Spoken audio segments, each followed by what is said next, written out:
Calculating now. Stand by. Stand by.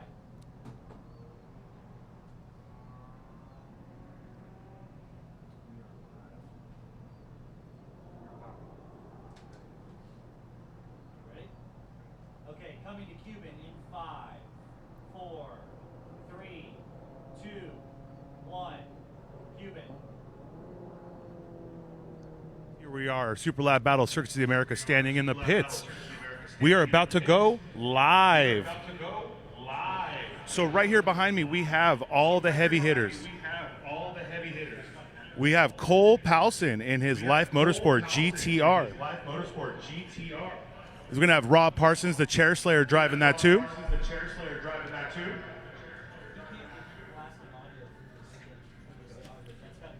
Meanwhile, right now, we're right here about to go live with Group 4, Session 1. This will be the lowest group of the weekend.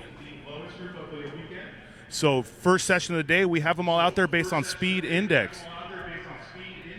Also, guys, here we have Mr. William Al Young's Vibrant Performance Acura RSX.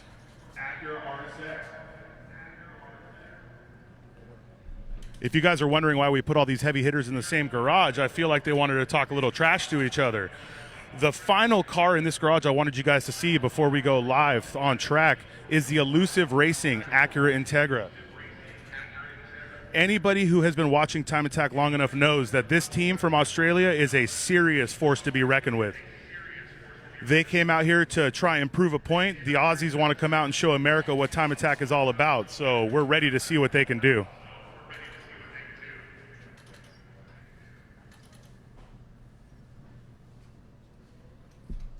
Man, these guys put on a good show. All I see is team on team. Right there is Mr. Brett Dickey himself. He's getting in the zone, but I'm ready to see him go out and turn it up to 10. Further up here, guys, we do have cars starting to go on track. We have quite a few enthusiasts and street class cars going out in this group. While we take a little walk down the pits. Right now, guys, I'm going to shoot you back to the tower. We have my co-host, Carla, sitting in there ready to get you guys going out.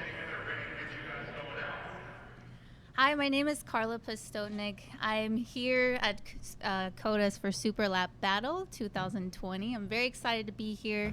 I'm a race car driver myself. Usually I'm driving this event. So this year, our car's not going to be ready for this event. So I'm here on camera all weekend with Cuban. We're going to be staying with you all day today, all day tomorrow. So bear with us. It's going to be an exciting event. We have a lot of crazy cars that came out here. I'm excited. I hope you guys are excited. We're going to get started with Group 4, Session 1 here in a little bit. So stay tuned.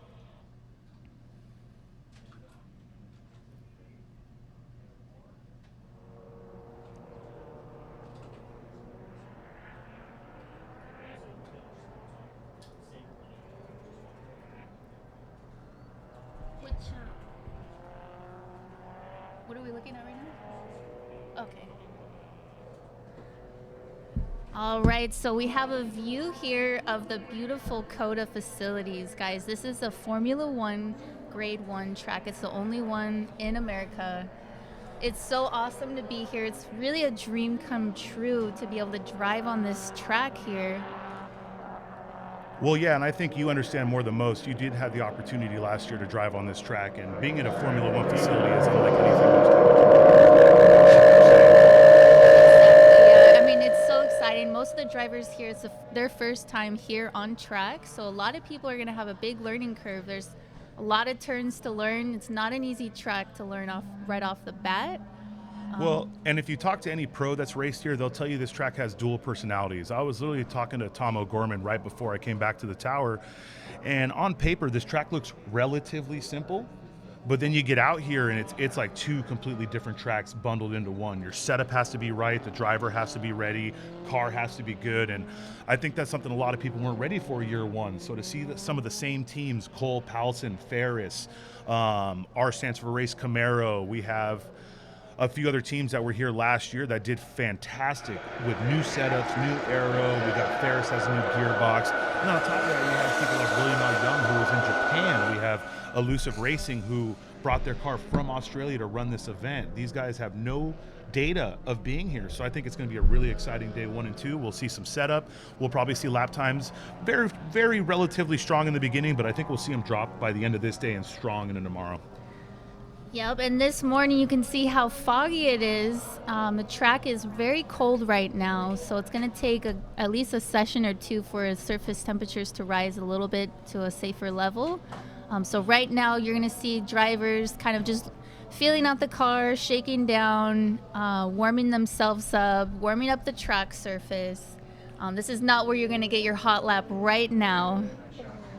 Well, yeah, and more than anything, if for everyone that was here yesterday, this morning started out 32 degrees. We left the hotel at 6 this morning to come here and get ready. It was 32 degrees, and everyone knows that that's not really inherent for good racing. We want it to be cool air, but we want sun on the track. We want something to heat up the ground. That way the tires can get up to temperature, the brakes can get up to temperature, and the cars can set down some very respectable lap times. Right, and now we're looking at about 40 degrees ambient temperature outside, and that's in Fahrenheit for all of you people listening in Australia. I know we do have a lot of listeners and drivers from all over the world for this event, so thank you guys so much for tuning in. But please bear with me because I don't know the conversions for you in Celsius. So, but today it looks like we're going to get all the way up to 67 degrees with some sunshine. So, well, I think you're right. I think it's going to be really strong for records. It's going to be really strong for running. When it's in the high 50s, low 60s, as long as we have some good sun on the track, I think we're going to see some cars boogie. Today is going to be the day to do it. Tomorrow is going to be quite a bit warmer, so that's going to be interesting to see how that's going to affect the lap times out here. It's going to be a high of 79 degrees. So yeah, 79 plus sunshine. So the track temp is going to soar above 100 degrees, and everyone knows, we can all get it set up however we want. Time attack cars are made to only do one lap, really, at the highest level. But truth be told, being in 100 plus degree track temps with the sun beating down on a lot of these forced induction cars, it's going to be hard for them to set records tomorrow. So I think we'll see them pushing hard today. Absolutely. So here we're taking a look at all of the turns on the track here. Oh, who's this Cuban? Number 80? The car, I believe that's actually Bailey Ipok's car, but it might be Ryan Schimp's too. I have to see the side of it. Is it a wagon? No. Okay, so that's Ryan Schimp's. That's his street car. Let me tell you a little something about that. Last time we saw that car was GTA Finals at Buttonwillow, and he actually hurt the car. So they finished putting this car together 2 days ago to get it down here. He actually brought another car to run also. He's running a Porsche GT3 in another class because he didn't think that this car would be ready. So, I mean, that's the thing we love about our competitors. They will push to the last minute to make an event. And even if they're not sure if they're going to make it, they'll have a backup plan. That's awesome to hear. Do you have any idea where they're from? I believe Ryan is here from Texas, but I can't guarantee that. Okay. Just so you know what we got going on track, that beautiful Spoon TSX, that actually was a Spoon-owned wheel-to-wheel car. So that is a BTCC spec Spoon wheel-to-wheel car. He is running Pro Comp because it's a VIN-less car, so he can't run in any true class, but that's Nicholas Bright, and he brought that out so him and Thomas Lee could go ahead and have something to drive, because anyone who's been following Time Attack knows, what happened with Thomas Lee earlier this year. He's been running all of our events, but he had a little bit of a car issue at Buttonwillow, so he's building a new vehicle as we speak, so it's good to see some fellow competitor bring a car out to not only run himself, but to have someone else, another fellow Time Attacker, run with him. That's awesome. It looks like that was a CRV or CR. It's actually CRZ. Was that a CRZ? I wanted to say the same thing. Is that a CRZ? I think that was a CRZ. I think he's looking at the future of racing. It's going to go from gas to hybrid to electric real soon. Looks like that's Charlie Whitney driving that Honda CRZ in enthusiast class. Well, the whole point of enthusiast is to see if you want to get your feet wet in Time Attack, and shoot, what's the easiest way to get your feet wet than to bring your daily driver out and see if you want to go?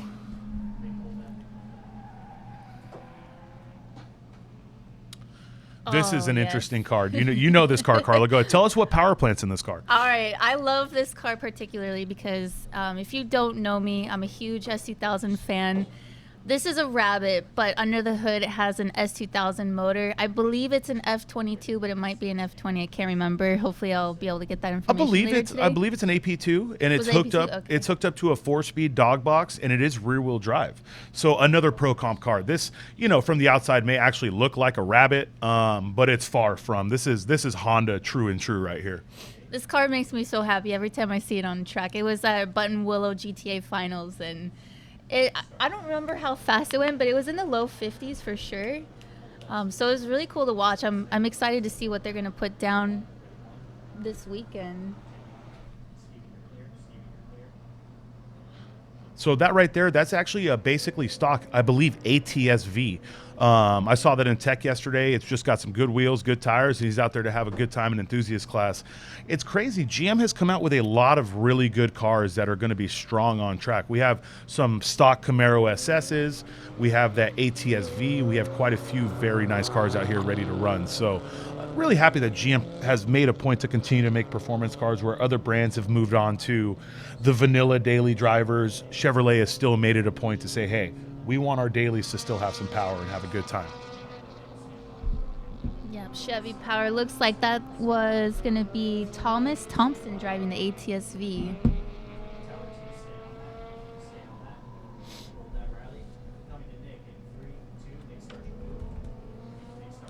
All right, guys, that beautiful car that we just missed right there, you saw a quick glimpse of it, but that white, orange, and yellow AE86, that is also S2000 powered. So Carla's going to have a good time at this event. A quick little view here at Mr. Justin Bayless's Rabbit. It is F20 powered. I mean, this car is pretty extreme. It is close to a tube car. This is a pro comp car. It does not fit in any true time attack classes. So this here is here to specifically be an exhibition car, show what his engineering, what his skill will build. To the unintroduced, this car may look a little extreme. The wing is huge, but I mean, this gentleman is a NASA engineer, so I'll tell you right now, he doesn't play around with his builds. And in case you were following us last year, we've had quite a few changes to the rule set. I know that we have a pretty big tire change. So, Cuban, do you know if you can talk about I absolutely do. So, for this year, we've actually gone to a Yokohama spec tire.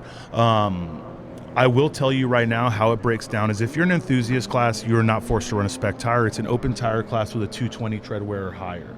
When you get to street class, you have a max width of 265, which is a bump from last year. If you remember last year and every year before, the most that they could run in street class all-wheel drive was a 255. Now they're bumped to a 265 AO52. Front-wheel drive and rear-wheel drive are bumped to a 295 max AO52. Limited class takes it a step further. They're also on the control tire AO52, but there's no width restrictions in limited class. Of course, with the aero restrictions and all that, a lot of that hasn't changed, but the tire rules have. The one thing that American Time Attack does differently than everyone else in the world is we allow true slicks. So the Japanese view, the Australians, they still run a treaded, what we would call a DOT tire in their highest class, but we actually allow the Yokohama A005. So all these unlimited cars, you're going to see them on an A005 slick, either a soft or a medium. For the most part, the rest of the rules have stayed pretty static. Obviously, little rule changes on aero. For limited class, we allowed it to go a little bit more extreme on the wing height, but we actually defined the splitter size. Before, in limited class, we didn't have much splitter size definition, so now we have a true aero box that they can fit in. No one was really outside of that box anyway, so we didn't hinder anyone in that, but now they have a rule to build to, which will help them develop their cars further. You as a driver, I'm sure you feel it's better to know where you can build it to versus just guessing. Should I go this big? Should I go smaller? Should I do this? Should I do that? Right, so this is going to be interesting to see how the new tire change rules are going to affect the lap times for this year. Also, I spoke to a couple of drivers. Sounds like they're enjoying their new Yokohama tires that they're running. A few people are struggling because, I mean, when you run a spec tire, you're limited to sizing of whatever the manufacturer makes, right? So That is a challenge for some people, and for other drivers, that's going to work into their advantage and give them a competitive edge over someone else that may be struggling with a correct tire size. Correct, and I will get back to that, but I do want to tell you about this Honda Racing of Alabama. This car is running GLTC. Anyone who's been following Honda Racing of Alabama has seen what they do. This is their second rendition of a van build. They also have a really cool RDX, but I just wanted to show you guys. Sometimes people will build things completely out of the box, and these guys have done such a good job of building a GLTC car out of your mother's minivan. Now, people have seen like Bisimoto has a 1,000 horsepower van, Right. but his will do drag races and burnouts like crazy. This car will corner, it'll stop. It is here to prove that it doesn't matter what you build. If you put the right development and time into it, it's gonna win. That's so cool. I mean, it's so cool to see a minivan out on a racetrack. I mean, this thing really can haul it. I mean, I don't know, Cuban. I think it's rad. I would like to drive it. I would too. And I'll get back to the tires in a second, but this beautiful AE86 you see going down the back straight, that car right there is actually F20 Power 2. That's Mr. Joshua Garcia. He builds some of the coolest stuff. I mean, it is a super clean show car quality Hachiroku with a Honda S2000 engine. So Carla's already a fangirl. So if you guys haven't heard me on the live stream before, you're going to realize that I do tend to have biases. I apologize. But any S2000 or anything with an S2000 motor in it, you're probably going to hear me talk a lot about it. So for you guys watching, I want to give you just like a timing index. We don't know what people are going to run this year, but let me tell you at least what the classes ran last year. So the enthusiast class was won by Zachary Sober with a 241, and it was a very relatively competitive class. It went from a 241 to a 248. So that's how close enthusiast class was. Street class last year was run by Mr. Ryan Shimsk, the gentleman that put the car together last second. He did so well here, he brought her out to Buttonwillow GTA Finals, and Carla knows this, everyone who's ever run this knows this. Buttonwillow is a cruel mistress. It did not treat his car well, so they basically put the car away after GTA Finals. He's like, I was ready to push it in the ditch. But they pulled together and put it together for this event, so I'm happy to see that. So they were a 223, and obviously that there was a lot more competitors. It ran down to the 240s, but the top 5, top 6 were from 224, 223 to 230. Again, very competitive, but so you know that the street class last year was in the low 220s. We get up to limited class last year. This time, very impressive. I mean, the street class time was super impressive, but limited was one last year with a 218. And it was so competitive. It went 218, 219, 220, 221.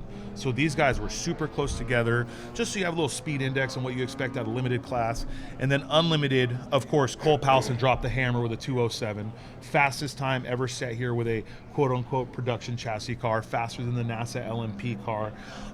And then second place, he couldn't make it this year. His car just didn't get done in time, but Mr. James Houghton, he ran a 211.8. So in unlimited class, you're going to be seeing people go 207 or lower.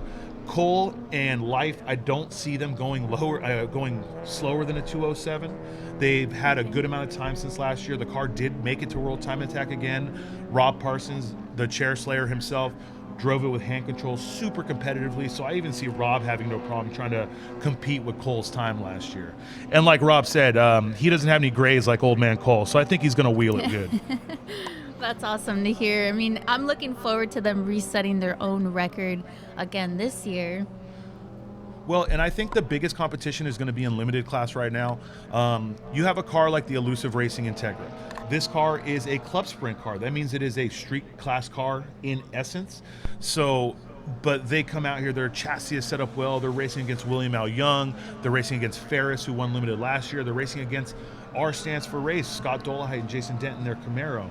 And to kind of go backwards, when we were talking about tires, they're actually one of the teams that feels like they're hurting a little bit. They had a 355 in the back last year with a 305 in the front. Well, the AO52, they're running 315 square. Okay. So obviously the AO52 is an amazing tire, but they have to set up differently. They have to do everything a little differently than they did last year. So the cons are, yes, you're not as comfortable as you were, but the pros are everyone is on the same tire. So they're running that, but guess what? Ferris in the Z06, he also has to run either a 305 or 315. Looking at his, I actually believe he's on 305 square. Yeah, I was spoken with Ferris, and he was actually one of the ones that said he's having a little bit of a struggle adapting to a different tire size on his Z06. So I'm interested to see what he's going to be able to run this year. He's also a little bit down on power this year from last year, from what I heard.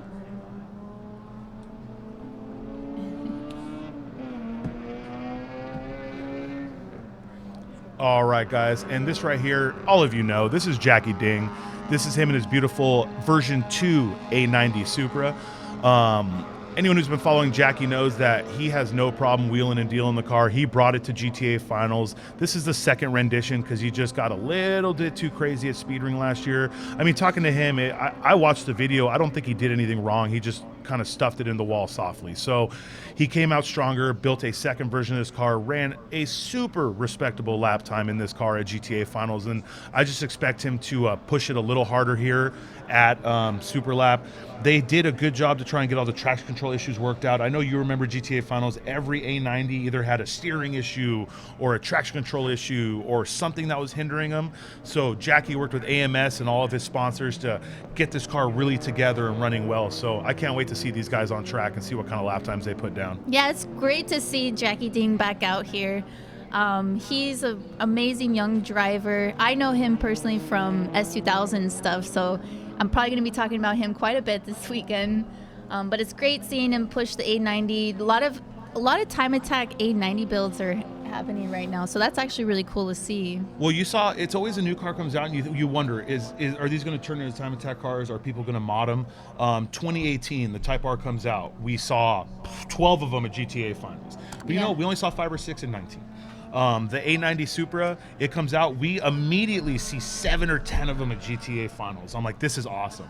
And I think people are pushing the development further on the A90 Supra than they did on the FK8 and other cars, because you know what? This car has a legacy. This is the Supra. Sure, there's the haters out there. It's a BMW, this, that, you know, it's an amazing car. Drivers like Jackie, other people have proven that this car is a car with multitudes of potential. It just needs to be worked around. All new cars are going to have some hiccups. All new cars are going to have little things going on with new computer systems, traction controls, height sensors, all these things that will trip the car up. So give anyone a year of time, and I think this car is going to fly. Also, something exciting about the A90, I don't know if any of you guys follow endurance racing, but Toyota Racing is actually building an A90 for the 24 Hours of Thunderhill. So I think through their development, we might actually see some of their engineering go into some of these time attack cars, so that people that are struggling with, you know, the ABS issues and everything else that electronically they're struggling with, I think that's going to help the time attack builds as well. Well, I think it's funny that you said the 24 Hours of Thunderhill. Does that mean they're not running the last hour? Sorry, I'm 25. Because anyone who knows that's the longest endurance race in the world. They added an hour on top. They did, yeah. They said, we're going to make you run 25. So what happened is I just ran the 24 Hours of Mexico City, so I'm stuck on the number 24.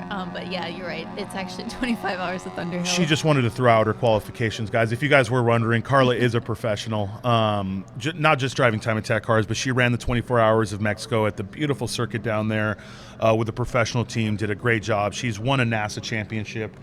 Correct, right? You won that? Yeah, Yep. Sorry, I didn't want to like toot your horn if I was wrong.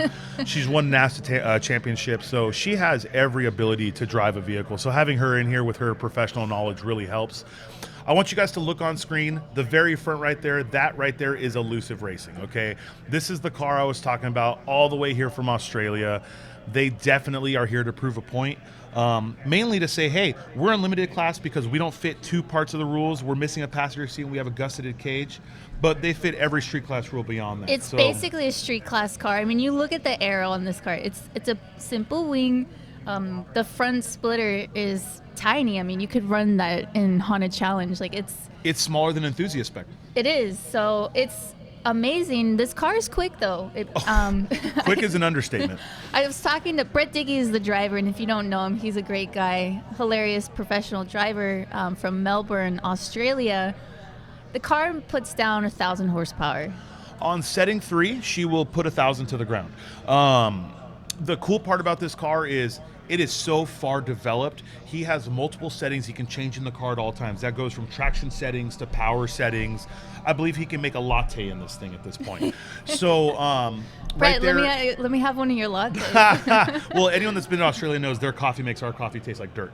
But right there, sitting next to Brett himself, That is actually Tommy. That is his right-hand man. He does all of the wrenching on the car. Also, who came with them, David Flood, does all the tuning and helps us to set up.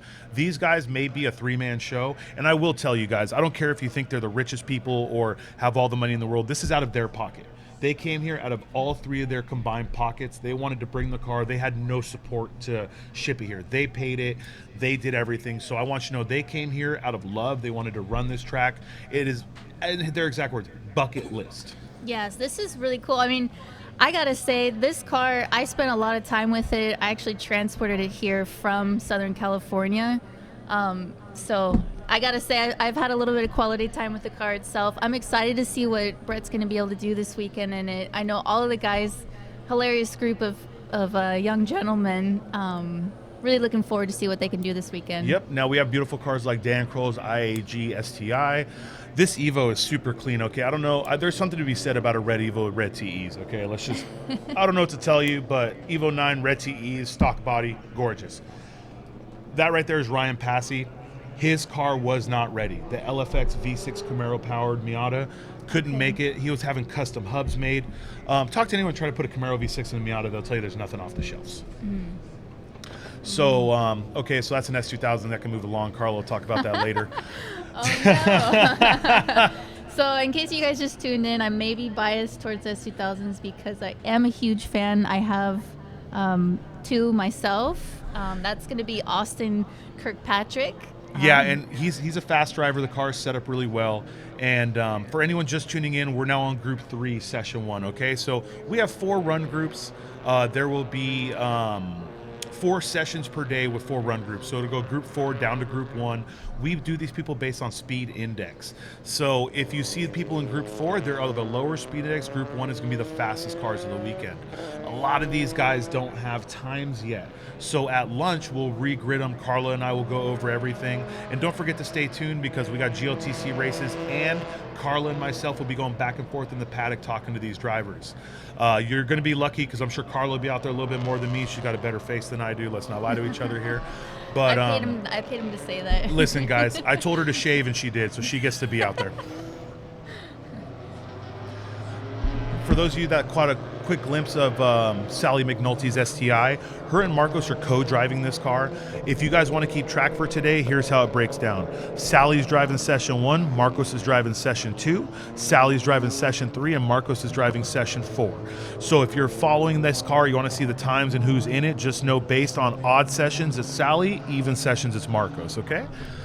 On screen, we have one of my favorite cars. That's going to be Vincent Del Campo in his white Civic EG. Love that car a lot. He's got a K20, stock K20 under the hood. He did very well at Buttonwillow here in November. He's only been driving on track for about a year and a half, so it's great to see how much he can learn in a short amount of time. This is his first time at COTA, obviously, and I mean, he's already a phenomenal driver, so I'm really excited to see what Vincent Del Campo is going to put down in his EG this weekend. Well, and anyone will tell you, like, obviously, this is not going to be the most competitive car in its class, okay? It's a stock body, no aero, stock K20. But anyone who's driven one of these cars will tell you it has all the potential in the world. You put a K20 with a good gearbox and an EG that weighs 1,800 pounds with a competent driver, and I'm going to tell you, he is beyond competent. I saw what he did at Buttonwillow at GTA Finals. For just a year and a half, you could tell he's put his heart and soul into that car, so I'm very happy to see what he does out here. And one of the reasons why that car sits softly to my heart is I spent my rookie season in a white Civic EG hatch, so one of the reasons why I love that car. That Viper right there, guys, just so you know, he is actually here because he won the SCCA championship. So the person who won the SCCA, basically Nationals Finals, got a free entry into Super Lab Battle. So that car right there, he is also, he bumped to Unlimited. It would have been a Streeter Limited car, to be honest with you. He just didn't want to fit a small tire in there. So he is on some A005, some slicks. But he is here representing SCCA because, as if you guys don't know, this is a SCCA Pro Time Attack sanctioned event. So to run with us, you have to have an SCCA Time Attack license, you have to have experience, and you have to. This is not the everyday event. This isn't sign up for Chen track days and have a good time. You have to be here to compete, to win. So even at the lowest level, you know that these guys are out here. They've proven themselves. They're proven drivers from enthusiast to unlimited. It's no joke. Looks like that's Sally going down the front straight here. Turn 1, the easiest turn to miss, guys. I put about 200 laps into sim racing of this place just to feel it, and in 200 laps, I hit the turn 1 apex twice. Yeah, it's actually, you can't really tell on camera, but the incline coming into the brake zone for turn 1, it's a little bit deceiving, and it may take quite a little bit of time on the seat to really get used to the braking zone there. You can't see it. Yeah, you can't see it. You kind of just have to know pretty much. Okay, here we go. So this is Dan, okay? So here's the brake zone in turn 1, if I'm not mistaken. They're coming completely up a hill. Dan literally could not see that turn in until he started to turn. It's like bus stop at Buttonville. You just have to have faith in turn. That's really what it is. You have to know where it is, have faith in turn. Because if you turn too late for bus stop, you go around the curve, you lose a lot of time. Yeah, and then if you turn too early, you're going to end up in the dirt. So it's kind of one of those things, I guess. Yeah, you go into it blind. On the screen there, that's Scion FRS. She actually drove that car from Colorado. I just was messaging her. Her name is Jeanette Negri. I'm sorry to butcher her last name, Jeanette. But, yep, she works at Pikes Peak International Raceway, and she drove that car from Colorado all the way out here to Texas. You know, and I'll give her all the respect in the world. She also came the most prepared for tech. She had every panel. Okay, it's always a little thing. Street class, you need everything B-pillar forward. People tend to forget little panels on the fuse box. She pulled in, we told her she won tech. Her car was perfect, ready to go. I guarantee you, I'm going to butcher her name. I didn't know if it was Negri or I didn't know what to say, so I'm just calling her Jeanette with her BRZ. Only reason I know it's a BRZ is because I was searching my data here, and I looked for FRS and nothing came up. Sorry, I called it an FRS, Jeanette. It's an 86, guys. That's all it is. It's an 86. But yeah, she drove here all the way. She's going to run this whole event. She's going to drive it home. So I'm going to be super excited. Let me go ahead and tell you what's going on right now, okay? So fastest time of the session so far is going to be Chris Engel in Limited with a 2:24.987. Now we have behind that Mr. Brett Dickey at a 2:27.986. I'm going to tell you right now, I highly expect that to go down because talking to Brett and his team, they're out there basically figuring out the track. It is not turned up to 12 right now. It's ready. It's basically out there running some recon laps, and they don't have a lot of fuel. The way the car is set up is they have enough gas to do a warm-up, a hot lap, and bring her right in. If they try to do anything beyond that, we're going to see Brett running out of gas on track. I got to tell you, as a driver, that's a lot of pressure because he's never been to this track before. So not only does he have to learn the track, but he has to do it very quickly. And really, I mean, in that car, there's not a whole lot of time. It's fast. You know, every turn is coming up really quickly. So it tends to be a little bit So right easier. here, we have Miss Sally McNulty's splitter. It seems to be dragging on the ground, guys. This track is very high speed, and with high speed tracks comes a lot of downforce on aero pieces. It will find failure points. Odds are it's something really small. We've seen this happen in the past. I guarantee you they'll get this thing back together. It's just a splitter rod or a tension cable. Something came loose. So Sally's been driving her car long enough to know, hey, I feel it, I hear it, I need to slow down before I break it. Yeah, the goal is to not lose it. If it is her splitter, don't lose it so that you can re-secure it and keep going for the weekend. Yeah, you don't want to lose a splitter session 1, guys. We have 2 full days of events. That'd be heartbreaking, especially with all the work and time they've put into that car. I know her and Marcos and Ken were working nonstop on this thing the last few weeks. So we don't want to see their fruits of their labor come and do something good. I will tell you, we're still looking at timing and scoring, and Mr. Chris Engel's still up front. Brett Dickey just did his second lap. Yep, here we go. So you can see it, guys. I think the tension cables or splitter rods may have failed. This is something I have zero doubt they can fix very easily. She's doing the right thing. She is staying off the apex, letting anyone come and get by because she's not trying to ruin someone else's session. The downside is this track is huge. So you break a splitter rod on turn 3, you got 3.5 miles to make it all the way around before you even have a chance to get back in. Speaking of Sally, guys, this is actually her TCA car. So she ran this in World Challenge last year, and she's running it in GLTC this entire weekend. So this is a spec race car. That's all it is. It's a 1.5 liter Honda Civic SI. built specifically to run wheel-to-wheel. The good thing about it is because TCA and GLTC's power to weights are so close to each other, she's able to just, boom, bring it here, get it ready.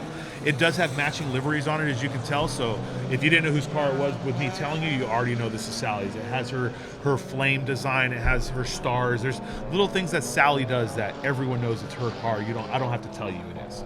I think I saw that she got a matching suit too to match both her cars. Oh, see, that's professional. Good job, Sally.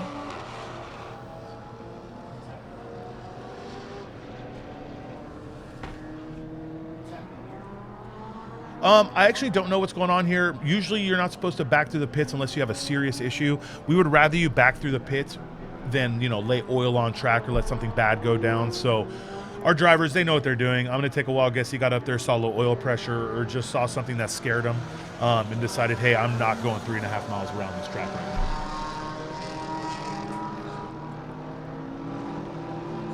Right, and since this is an F1 grade 1 track circuit, it's actually really, really bad if you spill oil here, and they do charge quite a bit for oil cleanup. I know that Nick Steinenford had a large bill last year with that. So let's talk about that for 2 seconds, guys. The track is not trying to ream these drivers. It just takes a lot of money and time to clean up a track. Nick had a oil cooler line, I believe, fail. And he went off track and decided he could make it back. Well, he took like 11 corners with oil coming out of the car. So I know he'll never forget that, and I know he'll never do it again. But right here on track, that's Devin Alexandria. That's Divine Force Racing, IAG Motorsports. She's out here with her STI. This is the first event on this car, so I know she's out there shaking it down, getting it ready. Sally did make it into the pits. I just caught a glimpse of the roof of her car, in case you were wondering. She did make it into the pits.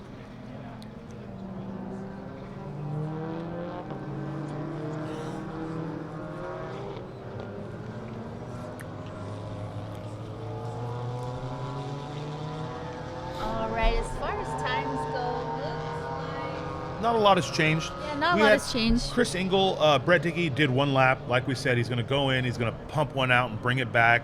He's going to go over the data because they don't say data in Australia. Go over the data. Go over the data. And then between him, David, and my boy Tommy, they're going to get this all squared away, and I promise you we'll see them come back out. If they are comfortable, I know if they're comfortable, they feel they can run 2. What they'll do is they'll go in, they'll do their hot lap, they'll come in, and they'll fuel it immediately and send it right back out. The fuel tank holds all of 5 liters, if I'm not mistaken. 5 liters. What is that, like 1 point something gallons?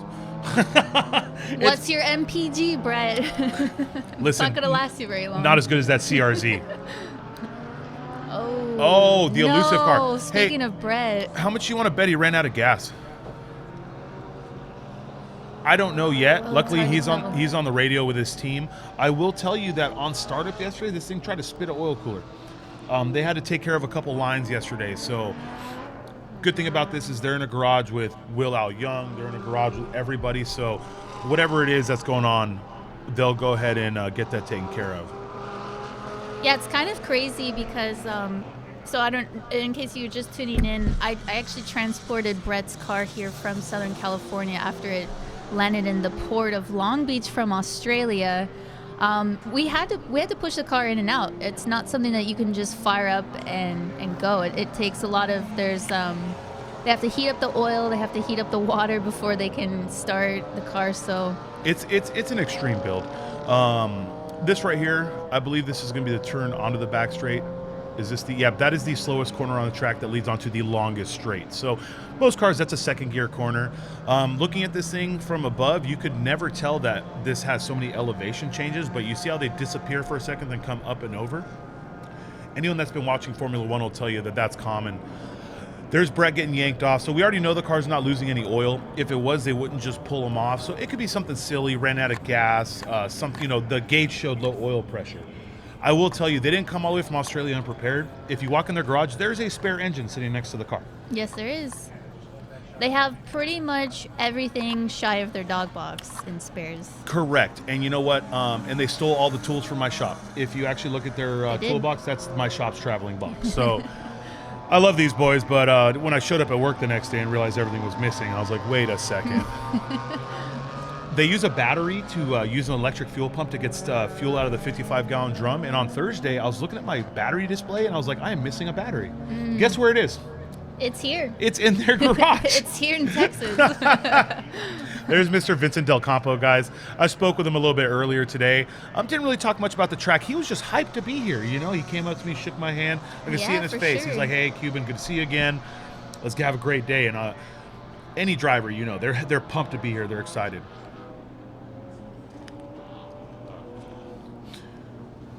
That, my friends, right there is Cody Miles and his Airlift Performance STI. It looks like he's getting ready to go out. Cody's been time attacking for quite some time. Before the era of Marcos in street class, there was the era of Cody Miles. Cody Miles was the one that would show up to every track and set a street class record. So seeing him come out here, get ready in limited to run it. I think Carla has some information on Cody. I know she makes it a point to talk to these drivers as much as possible. I do my best to try to reach out and talk to people before the event. I spoke with Cody Miles last night. Looks like he really hasn't changed anything from Buttonwillow GTA Finals. However, he did have to reinforce the rear subframe. I guess it broke at GTA Finals. I don't remember that happening. You know, we never heard it. We never heard it from him. Real quick, this is the Goodwin Racing Mazda Miata that almost said Adam Jabay. Adam, you're on my mind. That Ryan Passy is driving. Ryan is the owner of the LFX-powered V6 Miata, but they just couldn't get it done in time. They had custom hubs being made to fit a bigger wheel to run the spec tire. Like, you want to talk about commitment, okay? But it looks like they are dead on turn one, dead right before turn one. So we will have to get someone out there to yank them or pull them backwards, see how it is. Truth be told, with that uphill, if he gets told, he could, obviously no driver's going to do this, but he could roll this thing back into the pits if they ask him to.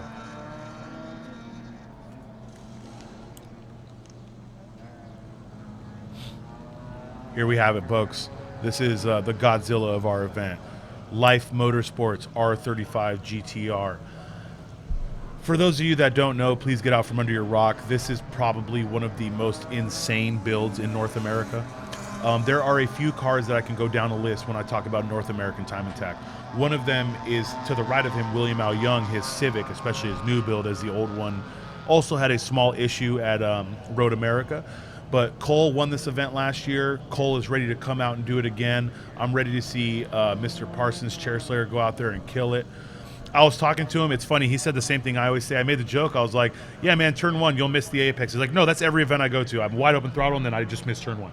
So that's how he, people like me, I like to edge up to the front. He likes to go past it and bring it back. So that's my kind of driver. Well, I actually spoke with Cole, and it looks like the only thing that they really changed since last year's Super Lap Battle is they added ABS to that car. Yeah, and it's got a little bit more boost. Last year they were running on a low boost setting. There is no other changes, but last year they were running on a lower boost setting. So beyond that, the car's just ready to do 205s. I told him I want sub 2 or, go home. That's quite the task here. I mean, it's a 3.5 mile track, so sub 2 is 207 on low boost. That's sub 2 every day. Looks like they came all the way from Salt Lake City in Utah, so everybody here is pretty much from all over the country in the United States, and we do have several drivers here from other countries. I know we have William Al Young from Canada. Man, he's North America. He's not from it. No, but seriously though, William Al Young. So we knew we wouldn't see his new Civic. If you guys don't follow Will, let's just talk about it. Build a car with proper safety. Will hit the damn wall at like 140 at Road America. Had an engine failure, dropped oil, car lost it. When I saw the accident, my heart sank because I know Will. He's a great guy. He got out of that thing like it was nothing. Yeah, I mean, it comes down what you put in, you totally get out of. 140 miles an hour into a wall is nothing to joke about. That is a lot safety of is something that you don't want to use, but you need to use once, and you want it to be right. So Will has taken all of the years of development in that Civic, and he's building another one. So they're hoping to have it together by April, May-ish. We might see it at Road Atlanta. I'm hoping, but we don't know yet. But Will, because he missed this last year because he was in Japan. Man, he saw the Australians coming. We were talking a little smack on the internet. Boom, here's Will with his RSX. Okay, and this RSX is no slouch. Don't let anyone tell you it's just a backup car. This car is known. It's ran for years, and he stopped driving it when the Civic came out, but It has a great parts in it. It does have a sequential transmission. It does have great aero like the Civic did. I believe it's a little underpowered compared to the competition, but it is a strong car.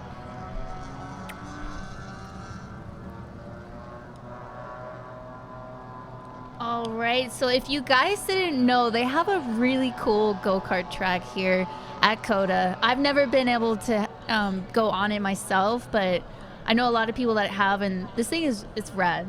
If you want to drive the go-kart track, guys, you're going to want to go get your name in early, by the way. We tried to drive it last year on Sunday. We went in the middle of the day, and they said all the slots were already booked, okay? So just a heads up for anyone that's here or coming at any point this weekend and you want to drive this awesome go-kart track, go there early and put your name in. Looks like we're still getting towed off track here. Must have not been an oil spill since they are pulling him. Today on the screen, we have our schedule coming up. We are in Eastern time zone, so please be mindful of that if you guys are listening in from other parts of the country or all over the world. So just so you see what's going on here, for those of you watching from the upside down part of the world, Australia, I don't have time changes for you. Brett's doing a great job of posting on his social media. Go to Brett Dickey Racing to see what the times are where you guys are. But this is what we got going on here. Obviously, 8 to 5, we have Lone Star Drift going on in the paddock. GLTC practice has already gone down. We just made it through Time Attack Session 1, half of it. We have a few more people coming through. We're going to have GLTC qualifying at 10.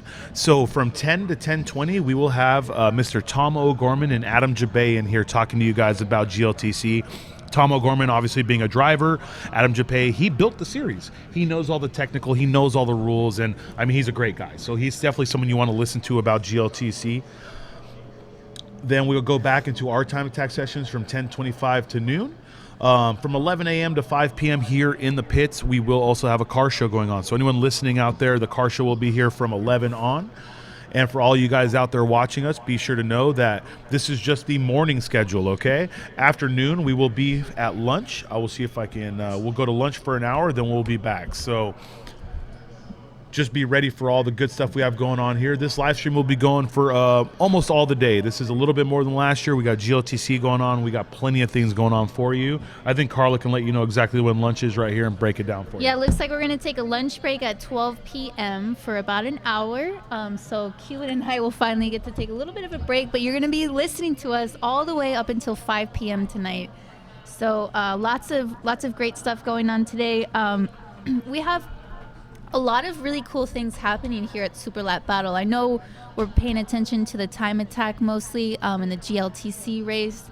However, there's a car show going on here. There's Lone Star Drift is doing some stuff today as well. So it's going to be really exciting. If you're in Texas, if you're nearby Austin, come out. It's only $10 to come in. Hey, and guys, my mistake, by the way, we're on CST, Central Standard Time. I said EST. It's a force of habit. Usually when I'm out of the state of California, I'm on the East Coast.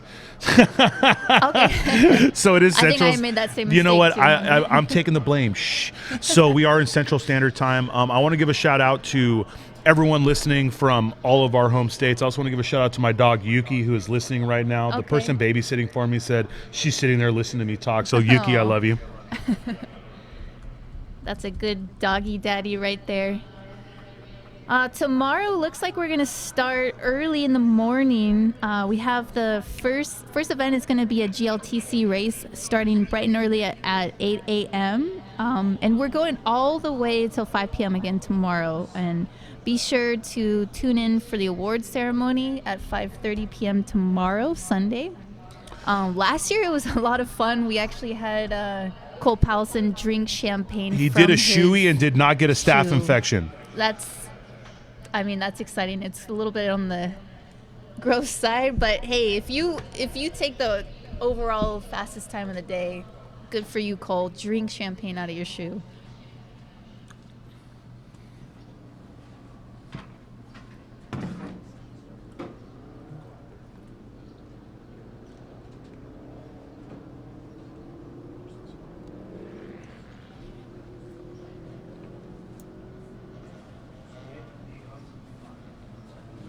All right, guys, so here we have group 2, session 1. So this is the second fastest group on Speed Index going out.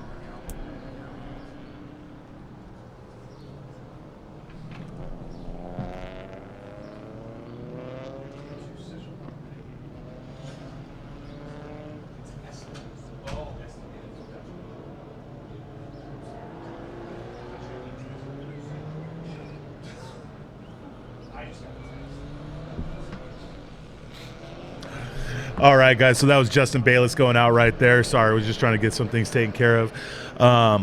We want to make sure this year that you guys have more of a chance to see not just what's going on track, but what's going on out in the pits, all the teams, all the people who are excited to be here. So I'm really blessed to have Carly here with me. I ran this one alone last year, so it was kind of hard to go in and out, and I felt like you guys didn't get enough of the pit time in the interviews. So between me and her, you're going to be seeing a lot of what's going on in the pit. You're going to be able to talk to a lot of people, and hopefully you'll get to see exactly why you came. I'm sorry, you'll get to see exactly why you're watching.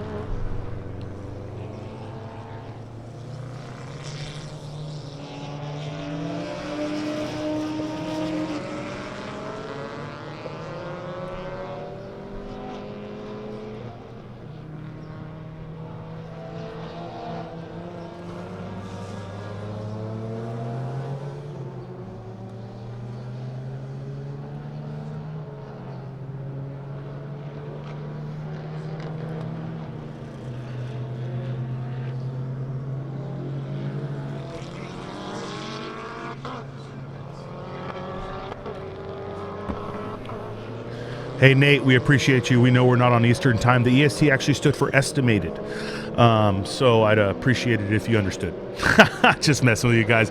Obviously, you know, we have a lot of friends out there watching, and they're real quick to nitpick when you make a mistake on stream, but they would not be real quick to sit here in front of a camera. So,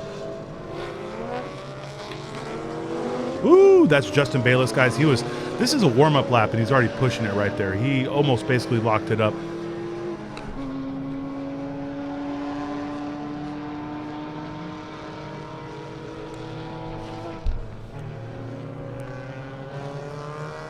For those of you watching right here, okay, guys, that right there, I want to follow this car for a second. That's Barton Maurer, okay? For those of you who watch Time Attack know, that gentleman's done some things, like, you know, won the last 2 years of World Time Attack overall in the RP968.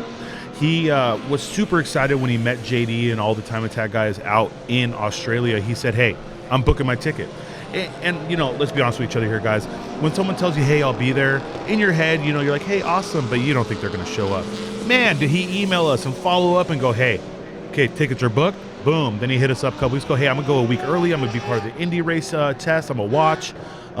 Where a fellow Australian, Scott McLaughlin, came out and did, I think, 3rd or 4th fastest. He's an Aussie V8 supercar driver, and these Aussies, they know what they're doing, guys. But we're going to have a chance to talk to Barton. I want you guys to see him, to know him. He is the nicest human being I've ever met. He's a champion. He races every week. This is what he does. And he's still a down-to-earth family guy. So we're real blessed to have him out here. He's driving the Life Motorsport 350Z. You know, it's not going to be the most competitive car here, but we wanted to give him something to go out there and have a good time with. And hopefully next year we have something a little stronger for him, or he has a little something stronger for us. We'll go ahead and keep you in the loop on that. But we're super happy to have him out here.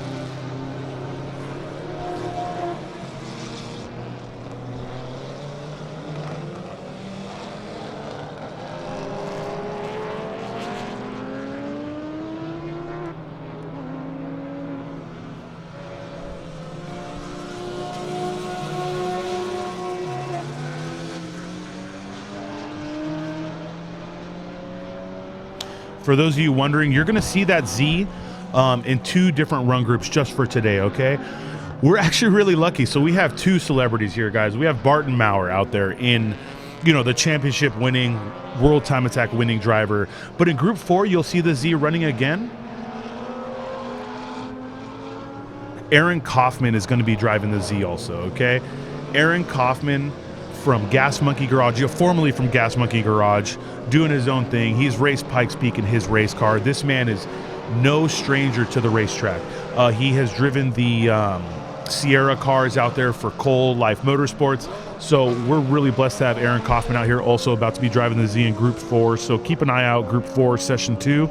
That'll be Aaron Kaufman.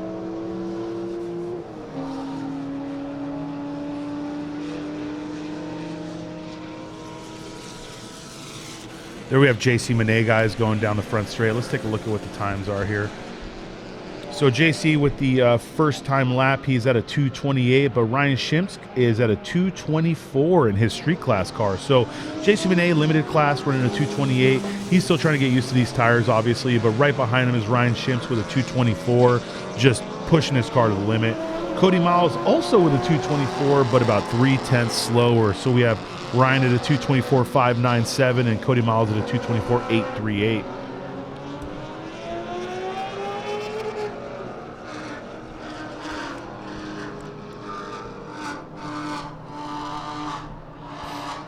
That right there is the JS tuned Honda Civic SI. That would be Brian Tyson and Corin Tyson. These guys, man, they really busted their butts to get this thing out here. They brought it out to GTA Finals, popped the motor, brought it home, put a different motor in it, took it testing, added more power, and you know, I don't want to jinx them, but I'm hoping that thing stays together because they really know how to wheel and deal.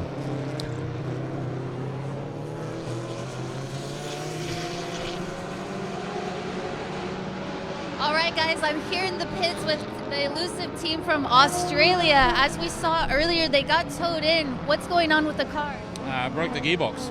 Oh, no, and that's the one part that you guys didn't bring. We had all kinds of spares. Everything but a gearbox. So we've put the word out. We're looking for another gearbox, so hopefully we can get one. Okay, so we're looking for, what, a K24 gearbox? 5-speed, K24 5-speed. K24 5-speed, Austin, Texas. Guys, we need your help. We need to find a K24 gearbox.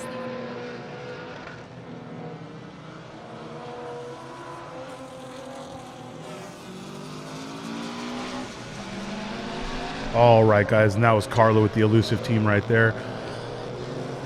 This right here, this is the car I was talking about, guys. It'll have Barton Maurer in Group 2, and it'll have Aaron Kaufman in Group 4, okay? So keep an eye on this thing. Cole Powelson, man, he's such a fan of Time Attack, and he's such a great guy that he had no issue bringing a car for Barton to come out and beat up. So I'm really happy to see him out here just having a good time. Looking at it, let's take a look here, guys. Barton running a 2:44.4. Man, Ryan Shimsk is just killing it. He just did a 2:23.612.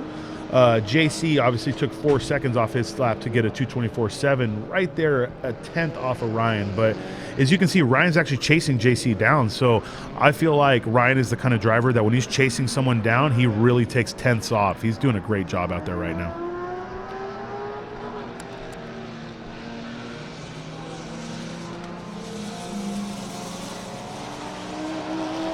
It did, if you heard Carla, it does sound like the Elusive team lost a gearbox. That was one of their fears because they brought a spare engine. They brought everything. The only spare they didn't bring is a gearbox. So I feel like they're going to be fighting to try and find something because they do have a PPG dog gearbox in there. It's a full dog set in there on a K-Series gearbox. The car makes an immense amount of power and torque, so they had to be ready with all that. Here's JC pushing it hard. Anyone who's been watching US Time Attack long enough has seen JC over and over. It does look like he is still getting pulled up on by Ryan, though. I feel like Ryan is going to run another personal best. He's fastest out there right now.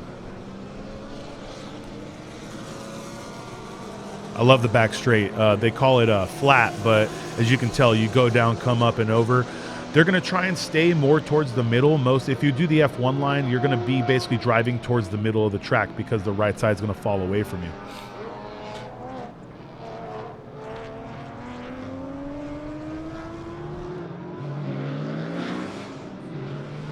We're on Group 2, Session 1, guys. So we have one more group left in this set of sessions before we move on. But right now, as you can see, this is Group 2, Session 1. Ryan still the fastest guy on track as we speak.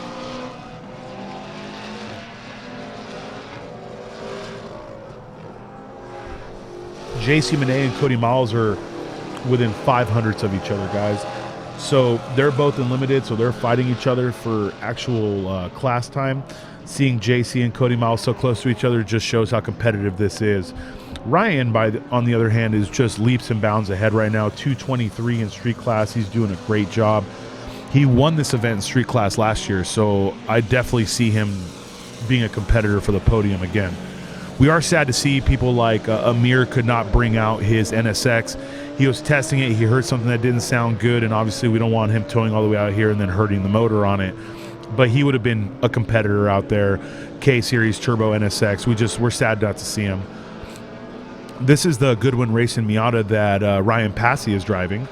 I don't know what happened out on track. I'll try to get some data for you when we have a chance, but that's a little competitor you got there.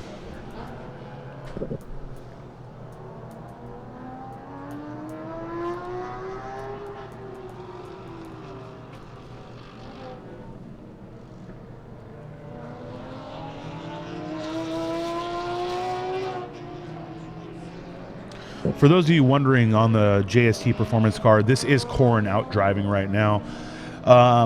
You know, I've been following them for a long time. They're good friends of mine, but I will tell you, Corn has spent the last year focusing on time attack. First in her FK8, now in everything else. She really wanted to compete, and she didn't want to push a brand new chassis as far as you need to run street class. So they bought this Mechanic's Dream Honda Civic Si. Anyone who's bought a Mechanic's Dream knows that it had a bunch of problems. It was running like crap. It had all these issues. So they bought it. They put a bunch of work in it. It's got a Kraftwerk supercharger on it. It has everything it needs to go fast. And her driving skill has improved astronomically in just this 1 year. She's really blessed to have a husband like Brian. Brian can wheel and deal anything, so I'm sure his coaching is helping, but she's a strong-willed person, so I'm sure she pushes back on some of the things he says, because you don't know everything, Brian, okay?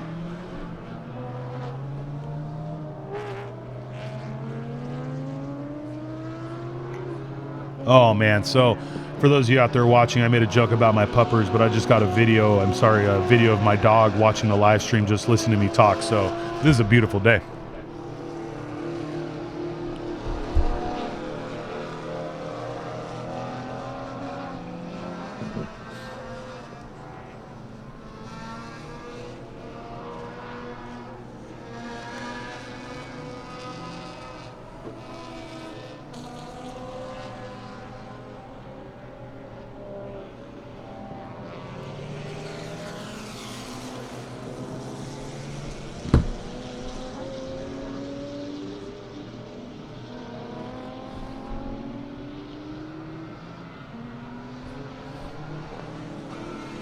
All right, so that right there, I believe number was that number 67. That's Amir. So I was talking about his NSX earlier. He is really, really lucky to have some good friends, guys, because when the NSX couldn't make it, one of his friends offered his Porsche. So I wish I had friends like that. There's Cody Miles. He is still okay, guys. So Cody Miles is actually now set the fastest time of the session with a 2:22.4. So Cody Miles is winning this session. I do see Will out there starting I don't think he's starting a hot lap. I think he's actually going on a warm-up. I saw him start the car earlier, but I never actually saw him put in a lap. So let's see if we can see something going down.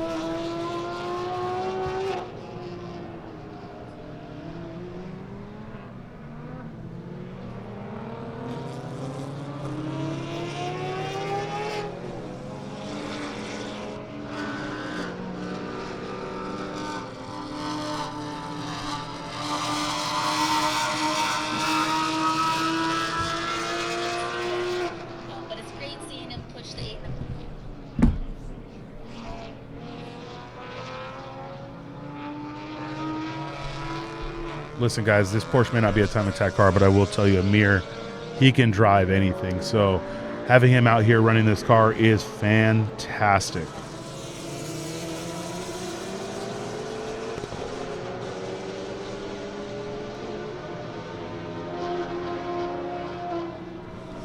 Want to give a huge shout out to everyone watching on Facebook. Hey, Mr. DeWitt, I believe you should be here, right?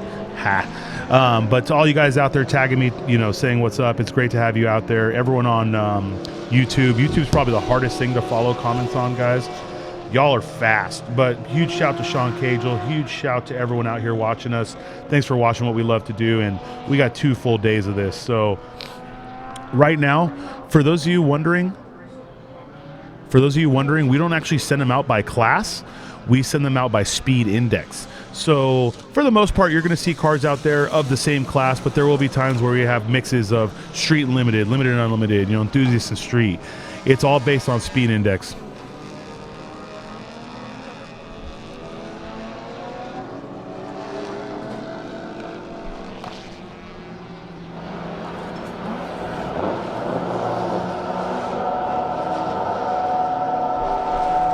All right, guys. We're actually having some technical difficulties. We have no audio. We're going to come back to that as soon as we can. Just for a heads up, we're going to come back to that as soon as we can.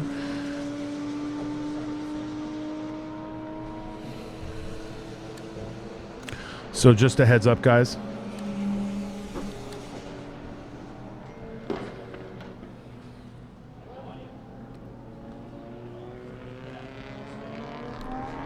All right, guys, so here we have William L. Young. He is now starting a flyer. Let's go ahead and see. I don't have a tick time for him yet. I hope he does. I do hope he has a transponder on that car, because we're going to follow him around here. Anyone that knows Will knows that, one, he's a great driver, and two, he has a great setup car. So we're hoping to see him compete for limited class, but also compete to be one of the top times at this event.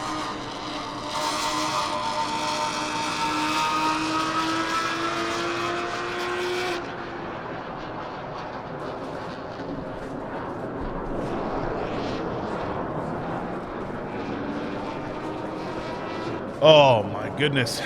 Quick little glance there of a fighter jet. Did he set a time? Okay, so I've now seen Will.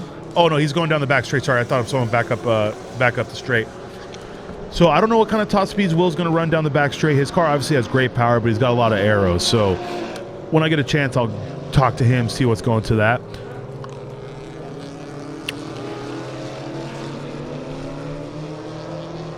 All right, so there's a mirror coming down.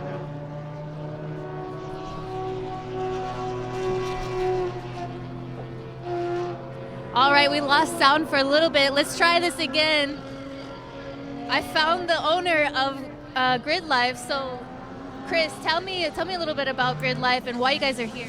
Yeah, so Grid Life is a motorsports festival. So we take everything that we think is awesome and smash it together into these festival executions. So it's kind of a smorgasbord of awesome stuff. Time Attack is being one of those components. And last year we kind of started working closely together with Super Lap Battle and Global Time Attack, and Jason and formed the North American Time Attack Council. So now we chat about the future of Time Attack in North America, work together to try to make it bigger, better, bring more people into it.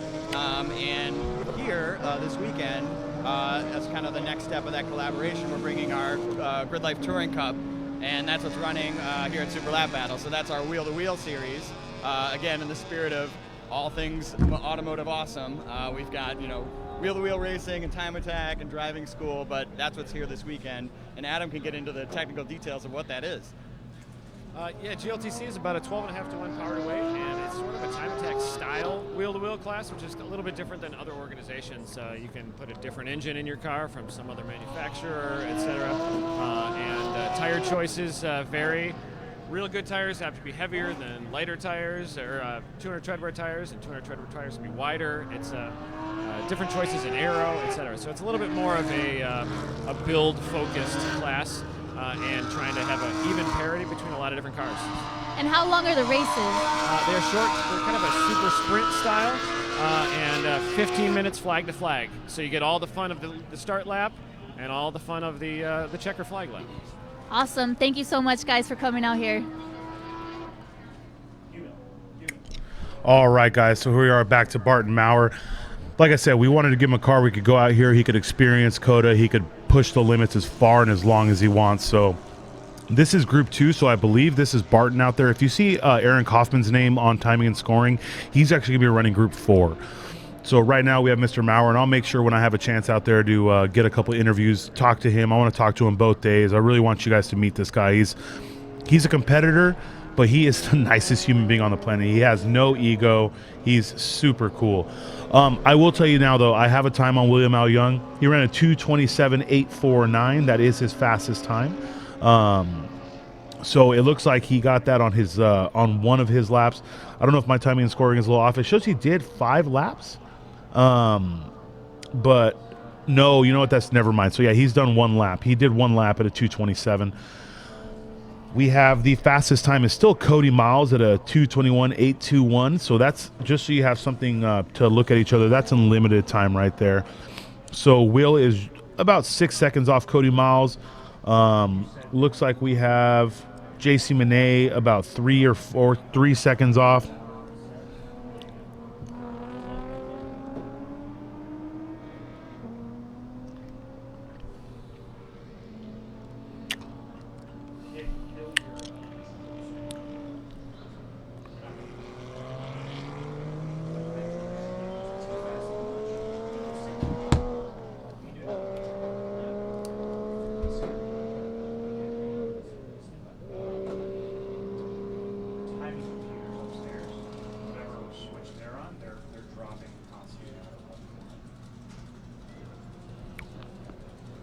All right, I'm down here in the pits. This is one of the cars that was towed in.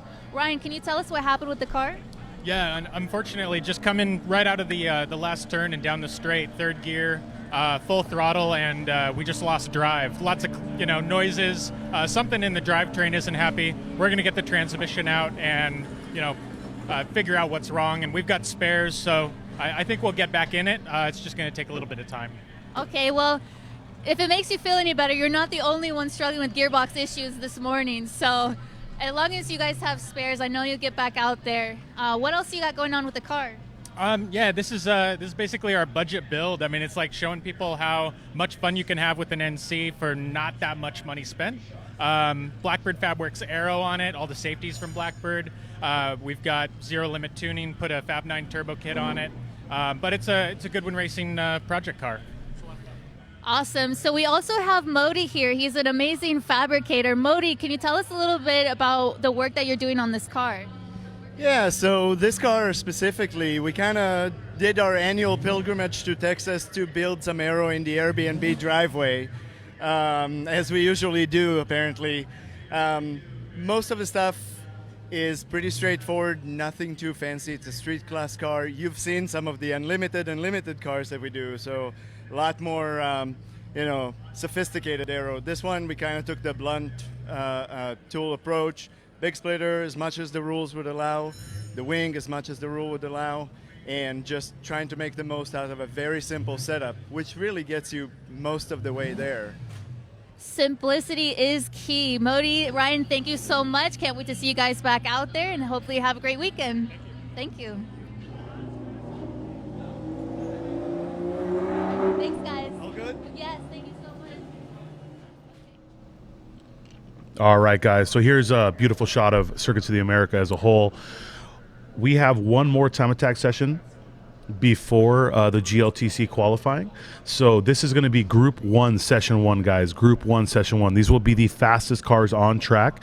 And make sure to keep up with it, because I'll tell you right now, at lunchtime today, beginning of tomorrow, and lunchtime tomorrow, these will change. As people go faster, we'll put them in the faster run groups. We'll make sure the speed index is correct.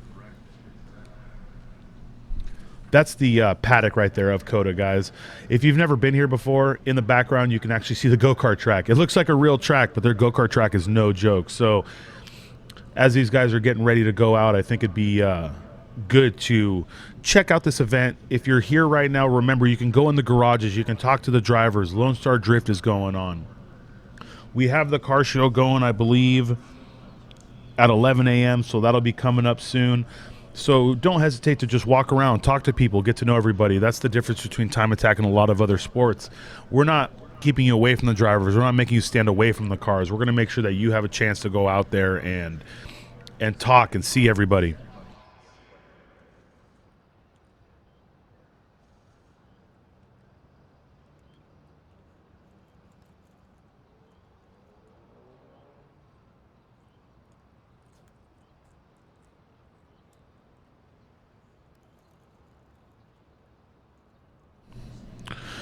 Yeah, guys, these are all the garages we're talking about as everyone is getting ready to go out for Group 1, Session 1.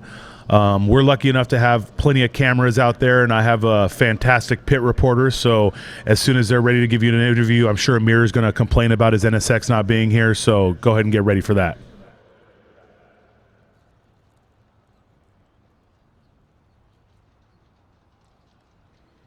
All right, guys, I'm down here in the pits with Amir Bentadel. He's here with a 996 GT3, but he normally has an NSX that's very nice, nicely well-built car. He also brought an E36 with an LS swap to GTA Finals and Buttonwillow.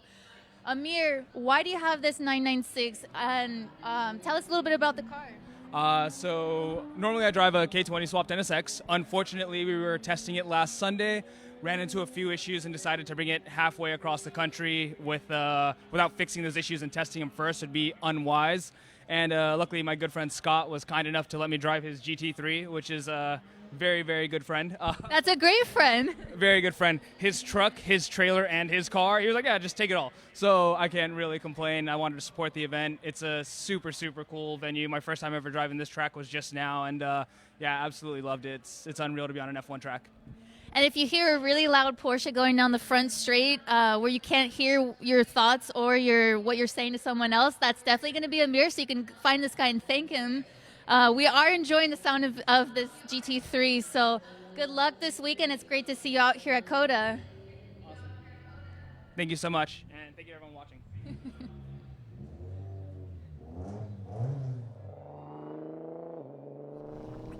All right, guys. So it looks like we're already releasing cars. Group 1, Session 1 is going live. Group 1, Session 1 is going live.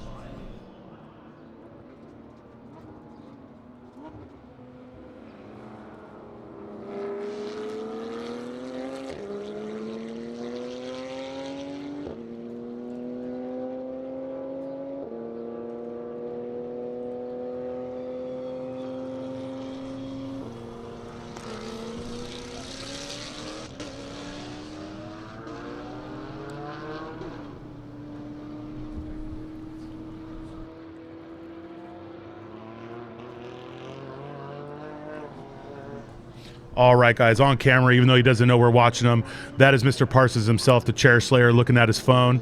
There you are, my friend. We're hoping to see him in the Life Motorsports GTR soon. Unlike his boy Cole, he's got no gray, so I expect him to go at least 2 seconds faster.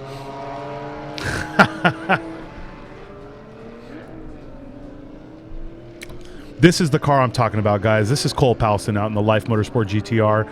If you didn't catch him at World Time Attack, Rob drove this car incredibly fast with hand controls. I'm watching the in-car, and he's literally making corners using his left hand for gas, brake, shift, everything. And this man's taking his hand off the wheel when he's trying to correct it. I mean, I know he's a drifter. He's amazing with car control, but the things he did with a high grip car at Sydney Motorsport Park made me such a believer. I was already one of his biggest fans, and at this point, this man's a god to me. So I can't wait to see him out there with the hand controls, pushing Sydney to the max. And for those of you who don't know, Cole named this car Sydney. I don't know if it's because he always wanted to make it to Sydney Motorsport Park or because he has an odd attraction with Australia. I'm not really sure. Cole's an odd guy. But what I will tell you is Cole's going to push it to the max, and Rob's going to push it to the max after him. So I'm going to see what kind of times they're running when he actually does a lap, and we'll go from there. This car itself, I mean, I don't know if you remember watching it last year, but they set the fastest time here by a large margin. But this car is so planted. That is the most out I've ever seen the car. It's so planted that it almost looks like it's going slow when it's going fast. So it's good to see Cole out there. I would call Cole a professional. He doesn't need time to warm up. He's ready. He's going to do his warm-up lap, and he's going to send it. So deep into the brakes right here, into the hairpin. This, I believe, leads into the 3 apex right-hander. So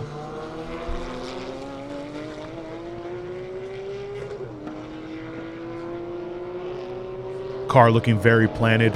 These are the times I wish I had an in-car on him just to see how fast he's really going, because when a car looks planted like that, you don't actually know how fast they're going. But oh, it does look like he has slowed down. It looks like he backed off. Yep. Oh, we got Cole pulling off. He must have had a warning light. We got a little bit of smoke. Cole definitely saw something because he let off immediately. He let off and he pulled off. So hopefully this is nothing too serious. This could be steam. A little bit of an oil line came off. I don't see him yanking the fire suppression. That would be a huge sign of a fire. So we're hoping it's nothing too serious, but we'll definitely go yellow in this area. Hopefully nothing too bad going on with life, and we'll be able to move forward from there.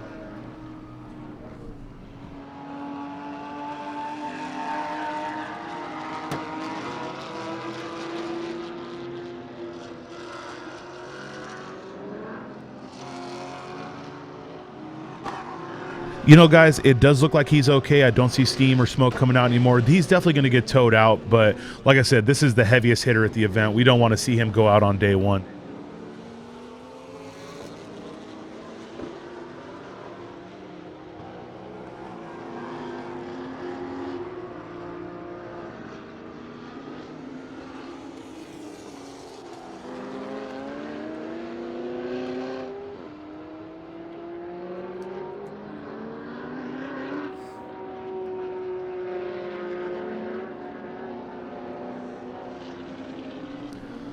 Oh, Carla, it's so great to have you back in here. How were the interviews out there? So what happened with Elusive? I didn't actually get to hear the whole interview, so what happened? Okay, so for Elusive, what happened is the one spare that they didn't bring is the dog box. So that's what they had an issue with, unfortunately. So right now they're just looking for anyone local to Austin, Texas that has a spare K24. Could be a 5-speed gearbox. They don't care. Doesn't matter. Just I want to see that car back out there, guys. So let's find them a transmission. You know, I was scared because when I saw you talking to them, like I said, I know what they brought, but I even told our spectators, guys, I know the one spare they didn't bring is a gearbox. The car makes an incredible amount of power. Hey, James Houghton, if you're out there, I would love to talk to you on stream. James had this same problem. And you know, James, he's out there. He was killing the game. He had a gearbox failure. If there's one thing we've seen a lot of, it's gearbox failures on K-Series. These cars make a lot of power. These guys are pushing the limits of these 2 liters and 2.4 liters. And I'm super sad to see this, but anyone out there locally listening, I need you to hear this. If you have a 5-speed, 6-speed K-Series transmission, the Elusive guys will come to you. They will find you. They will love you. If you could just let them borrow it or let them buy it, whatever you got. But if there's any local competitor here that has it, let them know. I believe they're in garage number 6, but the Elusive guys need your love.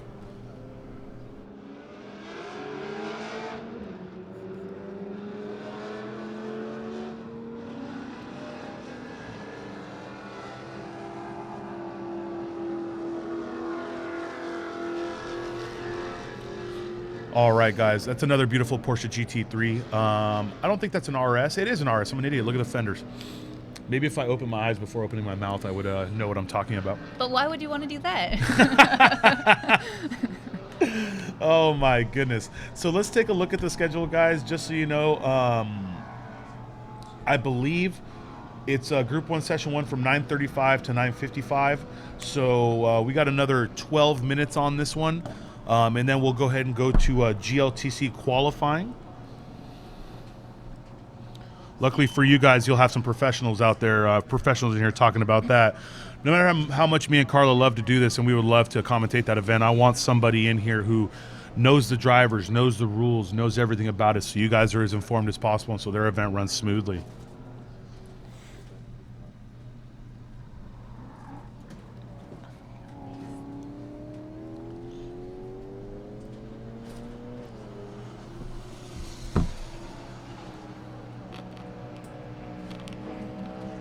All right, guys, so here you have it right here. I was just going quickly, but my production team is so on their game. GLTC qualifying is at 10, from 10 to 10:20. So I'm going to try and have Mr. Tom O'Gorman and Adam Jabay in here around 9:55. I'll introduce you to those guys. If you guys don't know who Tom O'Gorman is, get out from under a rock. You may not know Adam Jabay, but I'm going to tell you right now, Adam Jabay he created GLTC.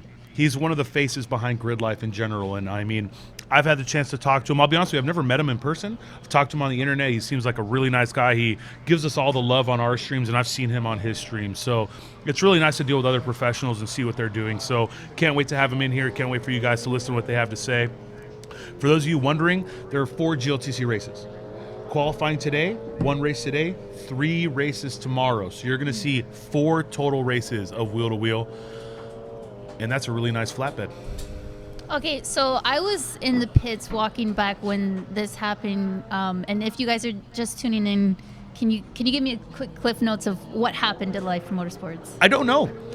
So he was on a flyer. I'm gonna tell you, if you go back and watch this, Last year, the car had no attitude in it. There was no sliding. Cole was just planted, but this year they're running more power because it's a little healthier. Okay. So Cole's coming on the back straight, just a little sideways, something you don't usually see out of him. So he's pushing it hard. He made it 2 corners after the back straight and just shut it down. It went from hauling to slow down immediately. He pulled off, and we saw smoke come out from both the wheel wells. Okay. So I can't tell you what happened, but I can tell you he did not pull fire suppression.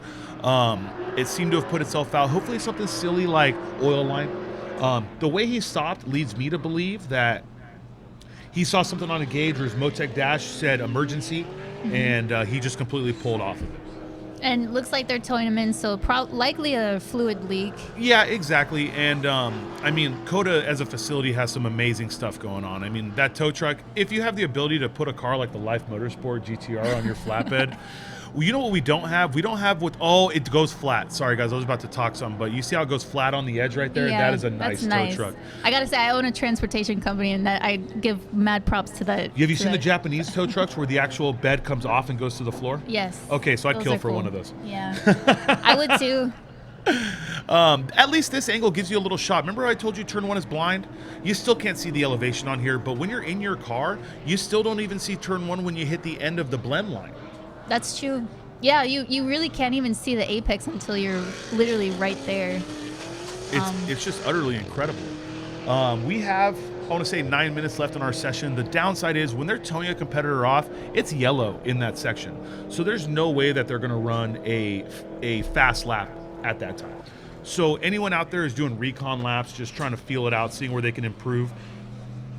The only positive you get is, okay, there's a yellow, I'm not going to run it fast, so there's no reason to eat the tires up or push it, but you can push those small sections where you want to know where you can improve, so at least next time you go out, you're ready. Yeah, there's always something more to learn, whether it comes to tuning the car or perfection as a driver. So in about 8 minutes, guys, just so you know, we'll have GLTC up here. I will have 2 other commentators here ready for you. So I just wanted you guys to be ready. They're going to be pulling the Life Motorsports GTR out. This could take a moment. Getting this car onto a flatbed is not going to be the easiest or most fun thing, but we know that they're professionals here. They've been doing this for a really long time. Cole's out looking at his baby. I'm pretty sure he doesn't want any of that composite to be broken, so I'm sure they're going to take their time. I don't blame them whatsoever.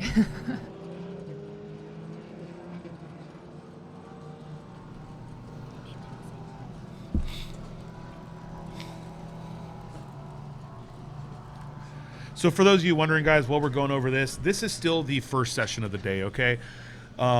We have not missed much. This is the first session. Today started with some GLTC practice. We didn't stream that out, but we still have 3 time attack sessions left in the day, 1 GLTC race and GLTC qualifying. So while they're taking care of this, we are basically going to lose this session in my eyes. I don't think they're going to have this car out in time for them to go hot again on track.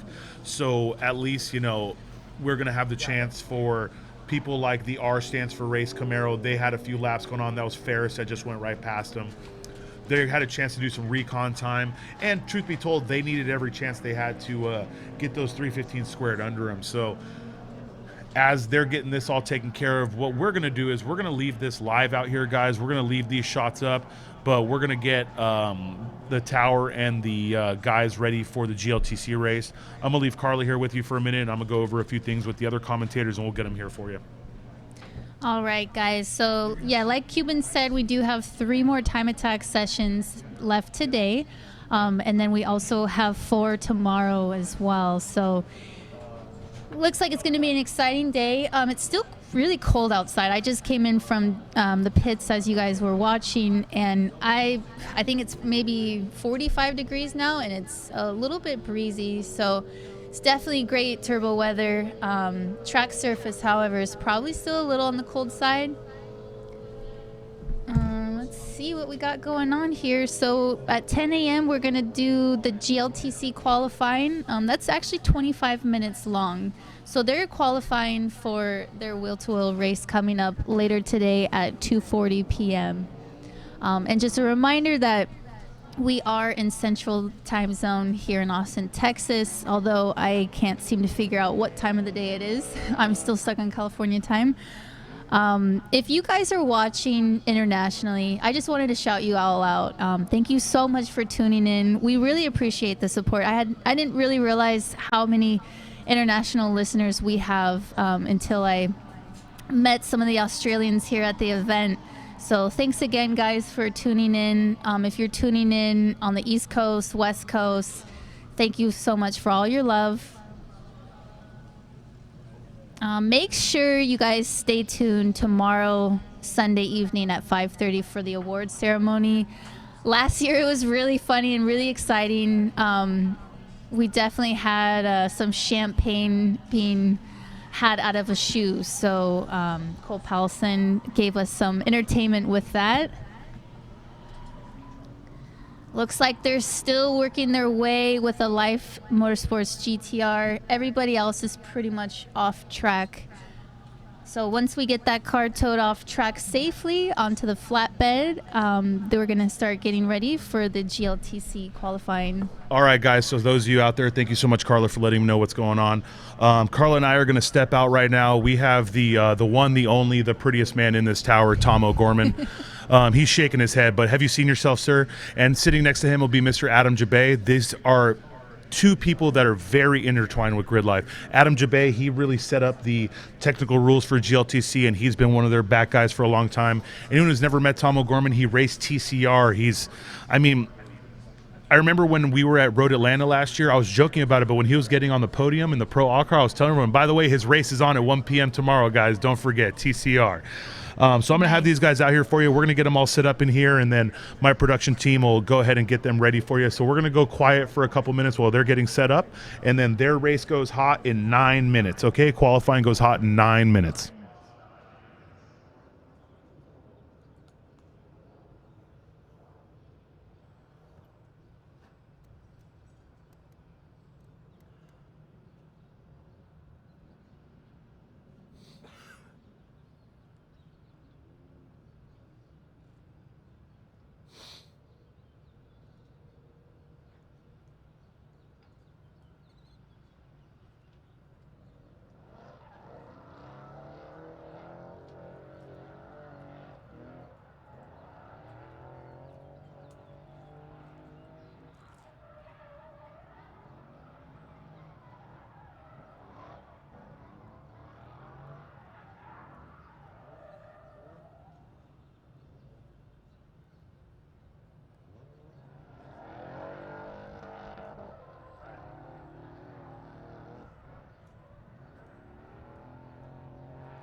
tower. Can Corey go the rest real quick?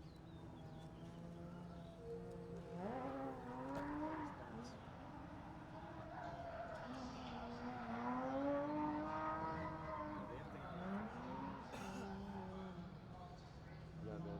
They still haven't connected his power yet to the truck.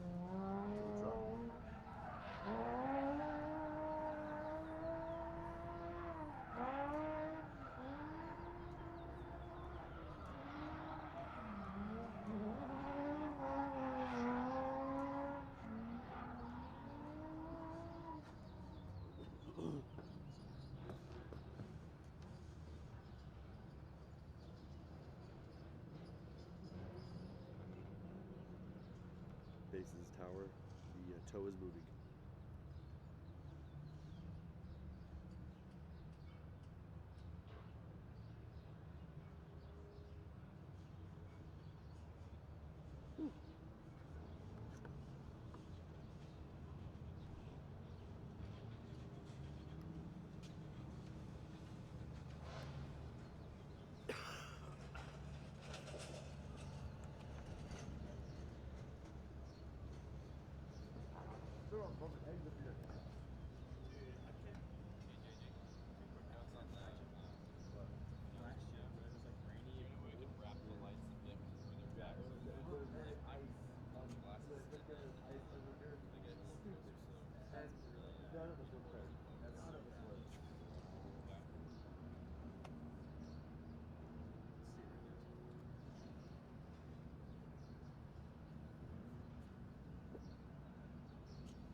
Coming to you. 3, 2, 1.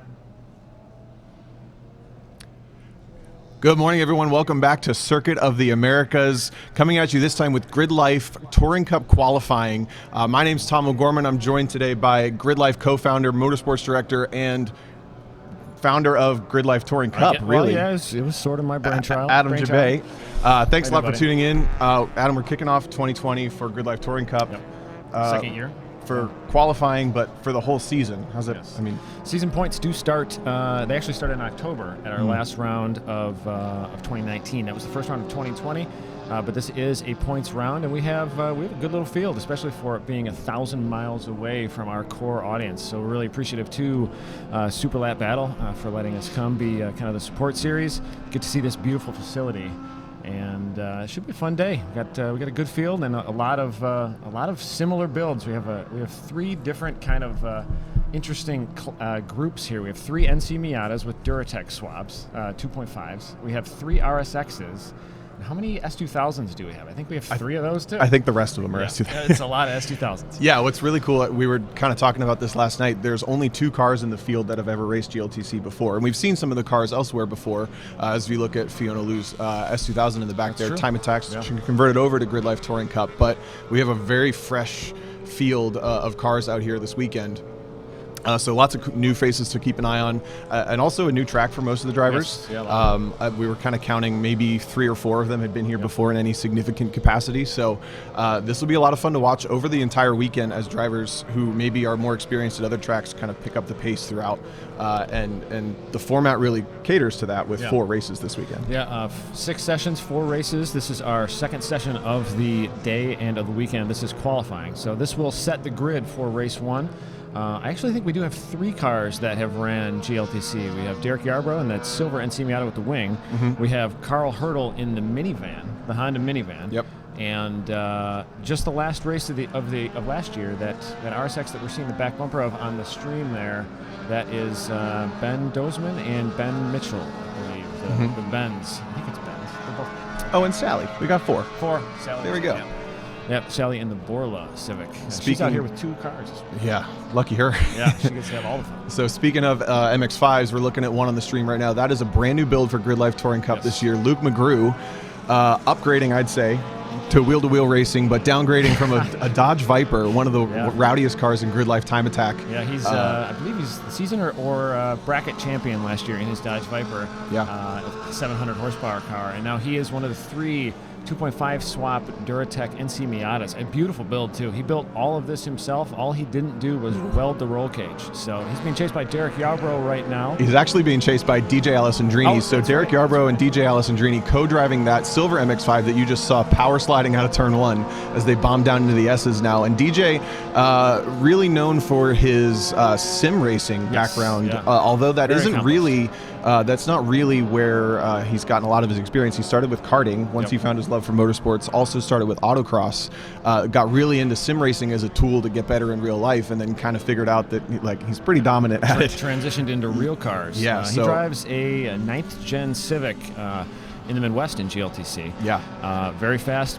He was podium at least half a dozen times across our series last year.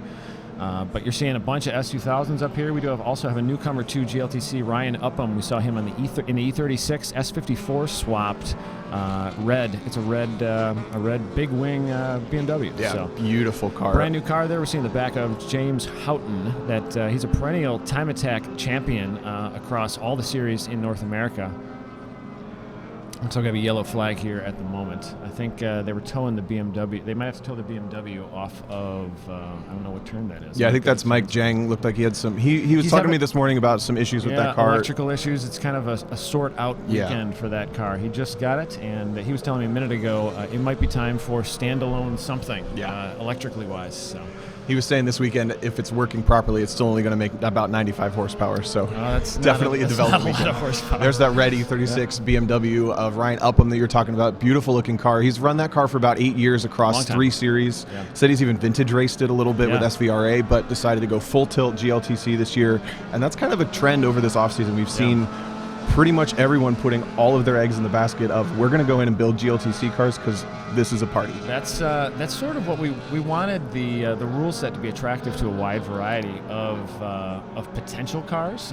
We didn't want to steal from anybody else, but we wanted to celebrate the spirit of wheel to wheel and be able to show it to different audiences at events like this, at our festival events, and show everybody in the spectator crowd that all these cars are racing each other, and they're attainable and they're interesting, and they're all they're cars that somebody could build in their garage. We see the NC battle here with Yarbrough and Alessandrini and McGrew with James Houghton chasing them in a brand new car. This is only like the 7th lap this car has made on any track ever. That is a TSX with a K24. And it's built with low downforce. It's got the low drag mods. He's kind of looking to build a straight line bullet with this car, so it should be a fun one to watch throughout the weekend. Right. So we got times coming in for the first laps in qualifying, and it is James Houghton to the top with a 2:30.3. DJ Alessandrini at a 2:34.1, which is actually right about the same time that Derek Yarbrough did in practice in that car. And that's only his first lap out on this track ever. First time in that car ever. So that's going to fall for sure. Luke McGrew goes P3 at a 2:35.7, and we saw Alessandrini and McGrew swap spots this time. So Alessandrini in clean air this time. But this is a perfect opportunity, like you just started to talk about, the different build approaches that GLTC is all one class. All the cars on the track are in the same class, and it's a 12.5 to 1 power to weight ratio limit. And then there's slight modifiers for aerodynamics, tire choice, displacement choice, and also drive line. Right. So a variety of different approaches, and you touched on James Houghton has gone for the absolute lightest weight, biggest power, lowest downforce. He's basically minimized the amount of points he has to take for... he does not have to add weight because he has a big wing or he has a big splitter. And the car's front-wheel drive, it's naturally aspirated. He's running 200 treadwear tires, and running too. street tires. So one of the ways we try to balance tires is a very low treadwear tire, such as a Hoosier or BFG DOT slick, that has to run a little bit heavier and a little bit narrower than like a 200 treadwear, and right in the middle is what we call the semi-slick, which is 60 to 100 treadwear. Yep. And that would be like a Toyo R888. Yep. Or the Toyo RR, which is on Sally McNulty's car that we're taking a look at here, that new Civic Si TCA turnkey car. Yep.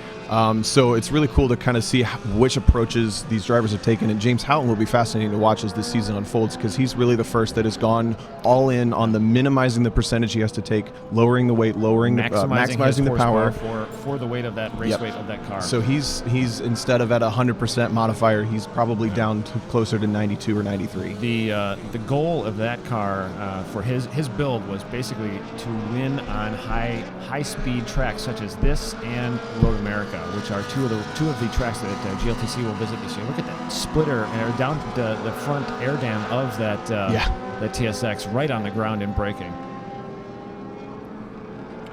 Sally, it looks like we have we did a spin in the S's. Oh, that is Sally. Get that thing refired. We might have a tow there with Sally. That's a problem. We have her car stalled on track. Yeah, we're getting reports that it might have actually lost a wheel. If you see the black speck up the grass a little bit, that might be her wheel, but we can't get much closer to take a look. Car's splitting her. Luckily, she appears to... She's backing up here. Maybe she's all right. That might be a safe zone there. Got black flag all here, so we might have our qualifying round here complete. So it's a 25-minute session. We were about 8 minutes complete, so hopefully if she can pull off, we can resume that. But if there is any debris or anything, they're going to want to clean that up. But right now it is James Houghton still on top after one single flying lap. 2 minutes 30.3 is the provisional pole right there. He actually was slower on his second lap, so he either made a mistake, got balked, or the reality of those street tires and that kind of build on a front-wheel drive car. It's the first lap that really matters the most. DJ Alessandrini was able to improve 2 seconds, 2 minutes 32.5, and that's actually now Dyson Pham up into P3. Yeah, pretty impressive there. His first time in GLTC. Yeah, very cool. And that it's a blue S2000 that's converted over from NASA ST4. He ballasted it up and brought it up from Houston. I think we also saw another mistake we made. Todd Cayley raced with us at Road Atlanta last year. So I think that's five previous competitors or cars that have been in GLTC so far. So. And it's just to round out the top 5, Luke McGrew still holding on to P4 with that 234.9, and then Ryan Upham has brought that BMW up to a 235.7 up into 5th. Todd Cayley just on his heels with a 236.4. So pretty good dice, maybe 5 seconds covering the top group. And then what we move on to after this is racing. It's 4 races, and the format of the weekend is accumulative points over the weekend. And you kind of think of it almost like a Gran Turismo tournament or a Forza tournament, where you do a bunch of quick races. Inside the weekend. And the winner is the overall winner on points. So consistency is rewarded, but also strong performances. The small race super sprint, we like to call it, format, it does kind of lend itself to all the intensity of the first lap, all the intensity of the last lap, without a lot of filler in the middle. Yeah. But it allows us to not burn these cars down so much mechanically wise, and then they can get more races out of the weekend. So more starts, more checker flags, and so far the drivers seem to really enjoy it. You've raced a few times. I have never not had fun racing this series, and that's not true of all series I've ever been able to race in. So. I raced at our Blackhawk Farms event last year, and I got one race in before the engine dropped a valve in our October. Wow. So I think I have 0 points so far for the year. But typically, I don't get to wheel a lot. You might get a few more GLTC laps than I do this year. How many people actually get to say? I mean, you didn't own it, but you created this series. You've been dreaming of it for 5 or 6 years, or longer even. How many people get to say they get to race in a series they created? It's probably a pretty small percentage. That's really cool. But yeah, we Chris Stewart and I we sort of came from the HPDE world, and then we cut our teeth in 24 Hour of Lemons racing, which is kind of the lower budget enduro series. We're seeing cars lined back up in grid, so we might have a chance to re-release here in a moment. Yeah, the wheel-to-wheel world is kind of where Chris and I came from. We always had the best time on track, battling with a lot of different cars, and that was always something that I wanted to bring to Grid Life, and we just wanted to do it a little bit differently. We also didn't talk about a brand new build here, P7 right now. Eric Meadows, the other NC Miata we haven't talked about. It's another Duratec swap. Another Duratec swap, and he's keeping up with his friends. He has driven the car here one time, but it's just an HPDE to sort the car out. But yeah, we'll see where he has to go with regards to the field over the next four sessions racing. And I think right now we are under black flag. We're hoping for a re-release as they clean up the mechanical issue here. Yeah, for those of you just joining us, welcome to Grid Life Touring Cup qualifying. We are, as Adam said, under black flag for a quick hot tow. Looks like we'll be able to resume. And you were just taking a look previously on pit lane of the full field of 17 Grid Life Touring Cup cars.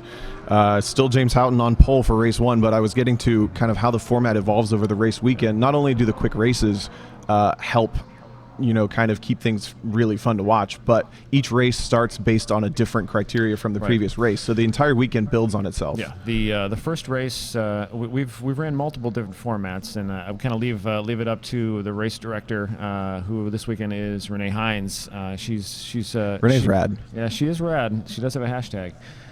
The first race will be based on qualifying. I believe race 2 is based on results of race 1.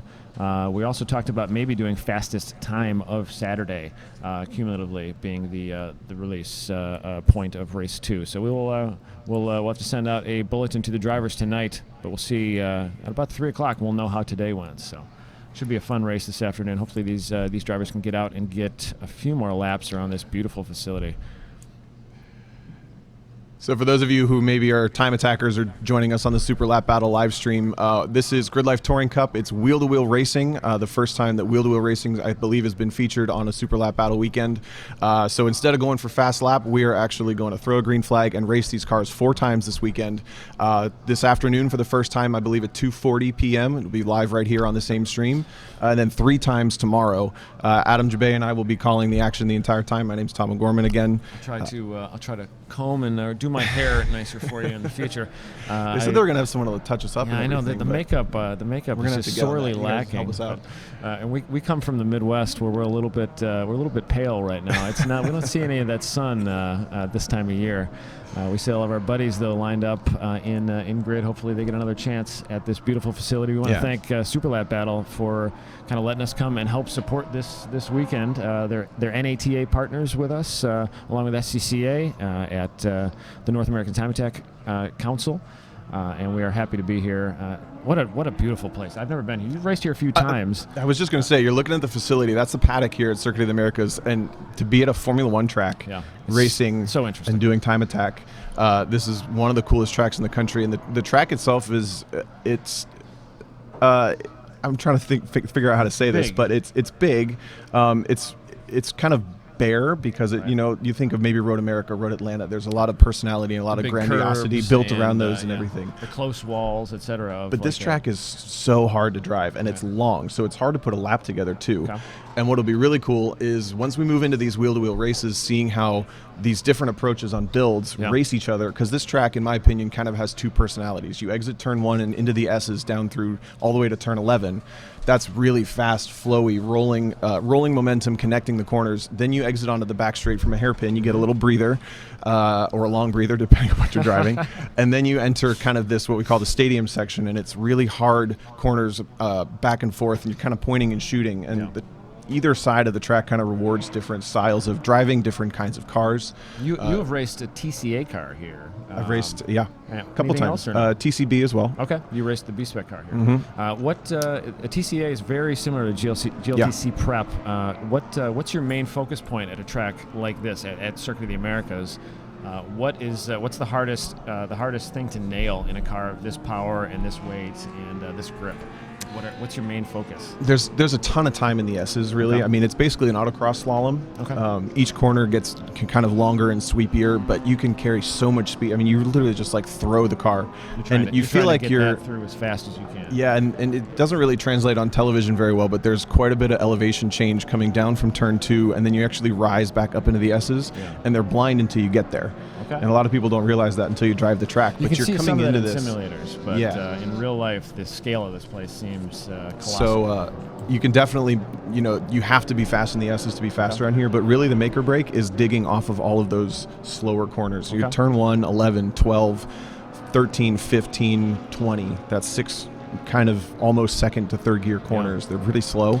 We see some of the S's here that you were just talking about, trying to maximize this area might be where the war is won this weekend in GLTC. Yeah. We do have the variable of James Houghton. He wants to win the war on the straightaway, but then they're going to have to get around him because he has less grip and less downforce. We will see how he does in the twisties. But so far, so good for Mr. Houghton in a fresh build. Probably lap 8 right now we are seeing of this car, pictured in screen right now with DJ Alexandria right next to him as they pass the camera. One of the more unique cars that we see in GLTC is Carl Hurdle, as we saw him a second ago in the van, the Honda minivan. Cool sounding car too, with that 3.5 V6. Yeah, your eyes didn't deceive you. That is a Honda Odyssey it's race a full car. Cage race car. It's on racing slicks. It is fully caged. It is prepared for racing. It's pretty close to the correct power to weight. It's almost there. Ford Grid Life Touring Cup. Originally it is built, still I think, a van for endurance racing, but and it's the Honda. No, actually, this car, that's the van that came out of. They started the project actually at Grid Life. They brought more it. Vans. They brought it to the event completely stock at Grid Life South a couple years ago. That's this one. Okay. And modified it over the event and tried to figure out how fast they could get it to go by modifying the car at the track. They were taking stuff out. They were upgrading tires, brakes. So they decided to go full build on it. GLTC. He's actually sitting in 12th right now in qualifying out of the 17 cars that we have entered. We are back to green flag. This is qualifying for Grid Life Touring Cup at Circuit of the Americas. James Houghton is on pole right now with a 2 minutes 30.7. You kind of touched on TCA in World Challenge being pretty similar, and that is actually about the fastest that we got our TCA car to go, which is almost identical to the car Sally McNulty's driving as she holds down P8 right now. She has semi-slick tires. She's changed the car a bit. A little bit different than a TCA car, but basically the same. She cranked up the power just a little bit to make up for the tires. The tires there. We'll see how she does throughout the weekend. Has she raced here? She raced here last year, I believe. Yes, she's raced here and did Super Lap Battle Time Attack in her Subaru as well. Wild car. That experience for sure. That's a very fast car. She's got quite a bit of disparity between her two automobiles this weekend. There's the minivan, Carl Hurdle wheeling that giant vehicle. It actually is. It's interesting to tech inspect that car because the roll cage is like the front half. And then there's so much extra room behind it. Yeah. He runs that thing hard, and it sounds good. It's very, very cool to see a car like that over the big curbs at Road Atlanta. And these are the S's. You see each one gets a little bit longer, a little bit sweepier. Now we're into turn 6 as he just leans on that left front. You kind of set up for a really late apex and tuck it in. It's really just a tall Accord, though. Yeah, I've driven that car. It's actually really nice to drive. You've driven that thing? It's the 3.5-liter V6 from Honda. It's still a lot of cars. It's still the 10-speed automatic, so you're paddle shifting on the track. I mean, it's pretty trick. It's cool. Ryan Upham there in the screen as he passes the fencing, and DJ Alessandrini in view right now. He is our P2 with his current best, a 232.547. They're on their. They're about to start their first flyer of this second half of our first qualifying event. Yeah, I think DJ is going to be one of the drivers to watch as he kind of gets his head around that car and that track because he's never been at either before. Yeah. One of the biggest seat time lovers in view right now, Nick Steniford in the Tarmac Apparel S2000. I think it's the first time he has been with us on our compounds. But he changed. I think he's on our compounds this year. He ran almost every GTA and every SLB and every Grid Life last year. That guy drives that car to the events most of the time also. That's so cool. I love that. About as hardcore as it gets. I love the spirit behind Nick Steniford there. I love to see him on track, and glad to have him out here at COTA. Todd more flyers right coming there. in. Todd Cayley goes to the pole at 229.9. I knew these guys were going to get to the 29s. I think 28s are possible with the GLTC build rule set. Todd Cayley, I believe, out of Florida? Yeah, out of Florida, made the haul. way. He's never been here before, but he came out to Grid Life South last year, came out swinging and really performed well. He podiumed, I think, almost every race in South last year. And now P1, 229.963. We saw James Houghton was setting up for another flyer, letting the field get by, and I think Ryan Upham was also setting up for a flyer, but as the times are coming through right now, no one's improving. Luke McGrew actually picks up some time, a 2:33.4, and he climbs up to 4th place, bumping Dyson Pham down to 5th. One of my favorite cars on track. Oh, Carl Hurdle off just a little bit. He will return to the track in a second here. But one of my favorite cars was in view there for a second. That is that Mugen RSX passing Carl right now. That's an old Speed World Challenge car driven by Jeremy Boyson out of Iowa right now. What an amazing build. I mean, it's a pro race car in its former life. James Houghton, P1, 229.8. So he goes by less than a tenth in front of Todd Cayley. That's going to be your front row as checkered flag is out. We have flyers finishing right now, but James Houghton, Todd Cayley on the front row right now. DJ Alessandrini never improved on that 232.5, so he's P3 right now. Luke McGrew jumping up to 4th. Dyson Pham, and then Ryan Upham has improved to a 233.8. So we've kind of got the front row and then a bit of a gap, but then the P3 through 6. That's going to be an awesome race. And again, all of those drivers have never been here before. As they continue to learn, Todd Cayley's never been here before, quick learner. James Houghton has been here before. Yeah, he was doing time attack here in his Integra. So last year. This P2, is, I believe, at SLB last year. This is heating up fast. The van, though, kind of probably going to be a continuing storyline because it's so interesting. He ran a 242 on his second session ever, and his practice session was cut a little bit short because he was lacking the wristband we needed to get him out there, so he missed a few laps there. But we'll see how the rest of the field shakes out. We have some spec Miatas and some. We have a former Lemons car, Ben Dozman. He's also. They still race that in Lemons. I just talked to them, and they still race that car in Lemons. They're going to. Yeah, it's been GLTC for the last 2 weekends. New engine in that car, and they're sorting out some problems, but still got a 250 out of that car. So we will see how the bugs get worked out. That is the orangish real-time racing style livery RSX, one of the 3 RSXs we have here. We have a bunch of newcomers to Grid Life and SLB also, so glad to have everybody out here. Met some new friends last night in tech inspection, and we called the checkered flag, but Todd Cayley was able to get one more flyer, and he goes to a 229.5. So back to pole for Todd Cayley over James Houghton. These guys are going to be so much fun to watch when the green flag flies on race 1. Impressive. So kind of running down now that everyone has more or less finished their flyers. I hear James Houghton just going by me now. He may be on one more flyer. Let's give it a second before we. His best at 229.83 or 880. 229.512. Now the time to beat Todd Cayley in the S2000. Yeah. So I think it's Dyson Pham improving on his final flyer at 232.1, so that's going to bump DJ Alessandrini down to 4th. But all of those guys from 3rd kind of down to 6th are really, really tight in the 232 to 233 range. Really impressive to see Todd Cayley on probably his 10th lap here ever run a 229. But Dyson, a local on the strength of a stockish S2000 at 232. Pretty impressive. I love the... For a lot of newcomers to this track, I love the parity. We see Gareth Campbell there, K24 swapped, EK Civic, the 4-door.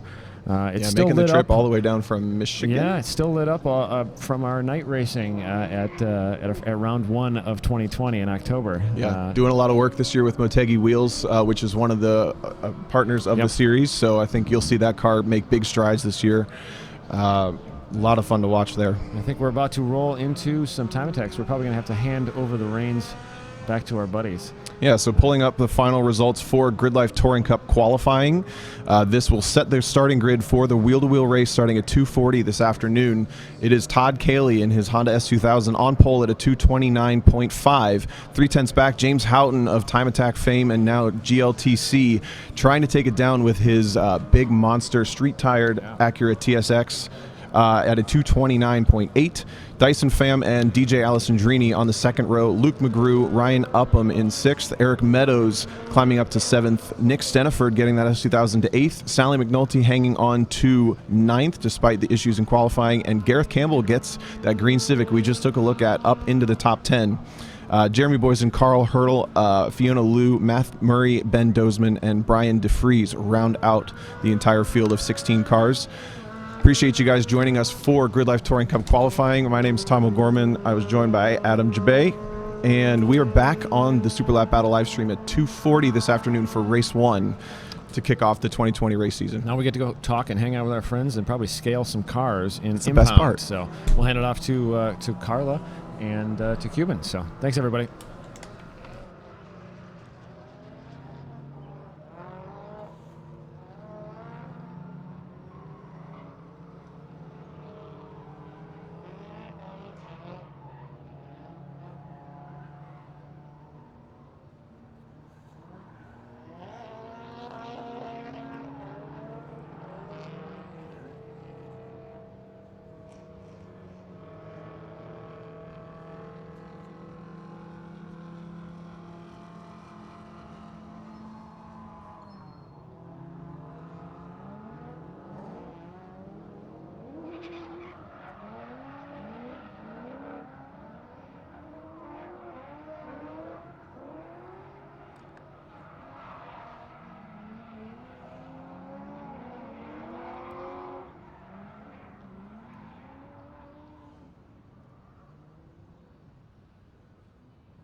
All right, guys, and here we are. We're back.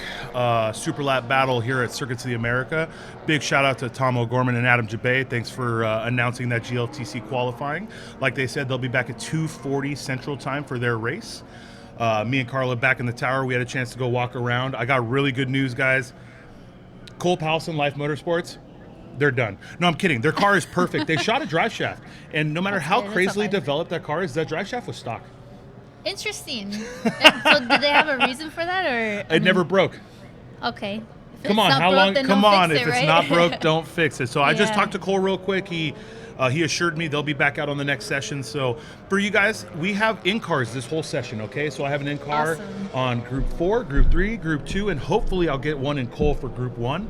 For Group 4, we have Ryan Dusex in his Subaru WRX. Again, I probably butchered his last name.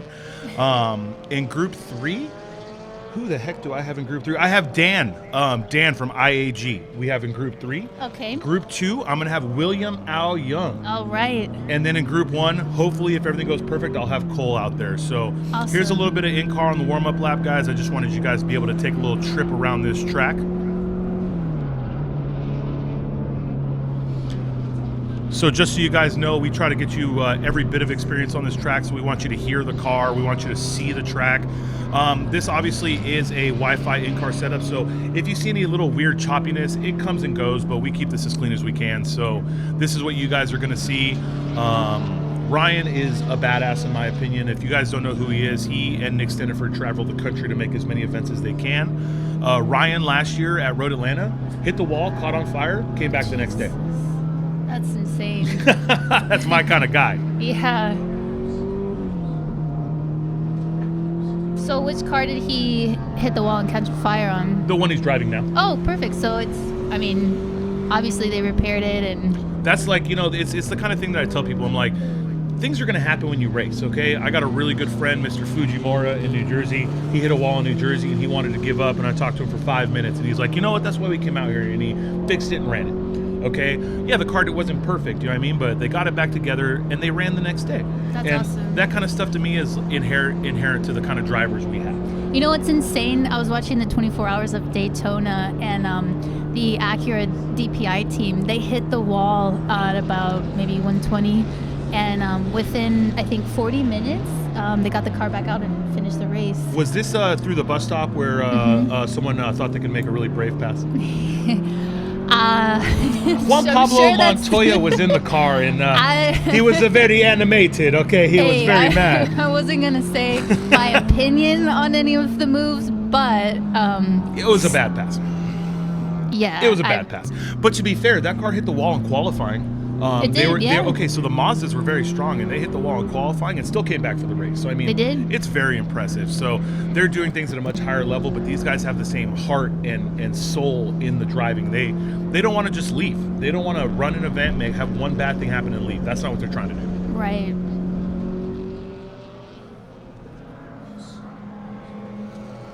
That right there, we have Mr. Nicholas Bright. I'm not sure who's driving. I don't know if Thomas Lee is here driving it yet or if that's Nick Bright, but that's the Spoon BTCC setup car. That thing is gorgeous. It is Pro Comp because it doesn't have a VIN. For those of you that aren't completely familiar with our rules, to run Time Attack, your car has to be a production car. So it can't be like a TCA or a body in white car that a manufacturer makes just to make wheel-to-wheel cars. So because it's a VIN-less vehicle, it has to run Pro Comp. Even though it is still a quote-unquote sold chassis, it was never sold. Right there shows you just 100% how the car goes left to right, the attitude of the track. This is a very flowing track, but I was talking to Will a little bit ago, and he said, listen, man, one of the hardest parts of this track is the S's. They look so simple, but they're not. They're just, some of them are increasing radius, others are decreasing radius. It's not like the S is a button wheel where you just stay padded. Especially because you can carry so much speed through there, too. It's just, it's definitely a lot going on, that's for sure. I know, it's awesome. So with our in-car right now, I'm trying to see where he is on the track. It looks like he's coming around. I believe he's actually already started his flyer, so that's actually a good thing. We'll go ahead and see what's going on there. That is his in-car right there, if I'm not mistaken, behind the CRZ, but we'll know when he makes... Yep, that's Mr. Ryan right there. So that's our in-car car right there. In-car vehicle. Passing that CRZ on the back straight. Just going to throw a few lap times at you really quick, guys. Mr. Bailey Ipoc, he has ran a 2:36.6 in this session. He is leading the session as we speak.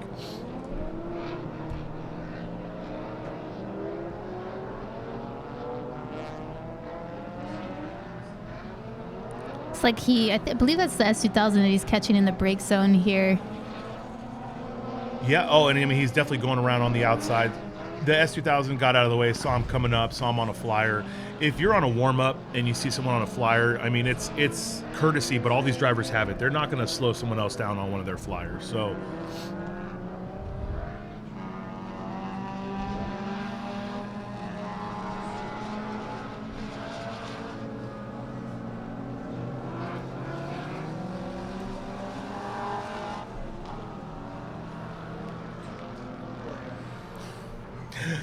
my friends. So here we are on the back straight, guys. That's Mr. Bailey Ipoc. So there's Ryan. That's the car with the in-car. I feel we may have lost the in-car feed. Oh, man. So I'll just let you guys know. One of my production team just let me know. This track, though it is repaved and smooth, curbs are still curbs. So he actually popped the GoPro off the mount. So hopefully on the next one, we'll have the little bit more sorted out for you. GoPro mounts are exactly what they are. There's no custom mounts for GoPros. They're made by GoPro or other companies. So you hit a hard enough bump, sometimes you're going to lose the mount.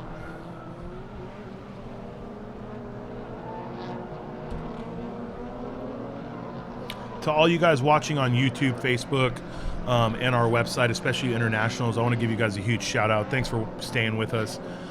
We're here at year 2 of Super Lab Battle USA, guys. Year 2. So we can only grow from here. We're having a great time. I'm talking with all the competitors, everyone here watching.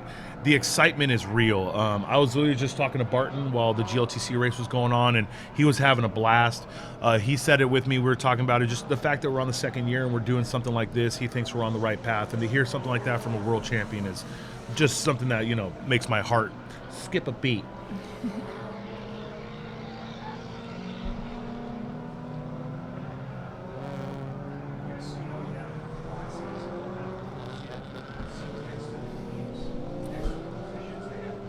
Hey guys, so I wanted you to see one thing on our timing and scoring. We have class colors now. So if you look at the windshield banner, let's just say you look at a car on track, its windshield banner will be colored. So all the classes, just so everyone here knows, I'll go through Pro Comp and Enthusiast. If you see a white windshield banner, that's Pro Comp class. If you see a yellow one, that's Enthusiast. And if you see a green one, that's actually going to be street class. Limited class will have a blue windshield banner. And unlimited is going to be a black banner. And we also correlate that to timing and scoring. So when you're looking on the left side of the screen, the little color mark on the left, that's actually their class. Because I think the number one thing people had issues with, especially internationals watching, were they didn't know what class was out on track. And because we don't do it by class, we do it by speed index, sometimes it can get confusing. You know, if you're a diehard fan, you're going to know who's out there doing what. But as someone who's just tuning in, trying to catch up, we try to keep this as simple as possible. So if you see those colors, we'll go over them again.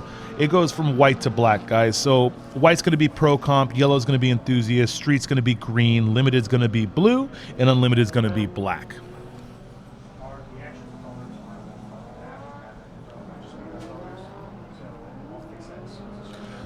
Just so you guys know. Keep an eye on the windshield banners. The door cards do not change colors, by the way. It's just going to be the windshield banner. So we have a yellow one right there. Yellow is going to tell you that Subaru STI Type RA is a enthusiast class car. And for those of you wondering, enthusiast class does mean that they are not on the spec Yokohama tire. They're going to be on any 220 treadwear tire with a maximum width of 255 in all-wheel drive and 285 in front and rear-wheel drive.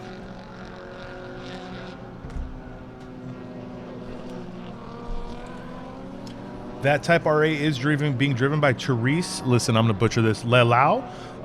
She did a 248, 278. She had another Subaru she used to run. I remember she rented a Big Willow with us a couple years back, but she just got the RA, and I mean, it's nice to see her step up a little bit. She likes the car, but she has a few things she wants to square away with suspension. She says she's riding a little bit on bump stop with the factory lowering of the vehicle and the aero it comes with. So, though it's an amazing car, like anything else, it has a little room for improvement.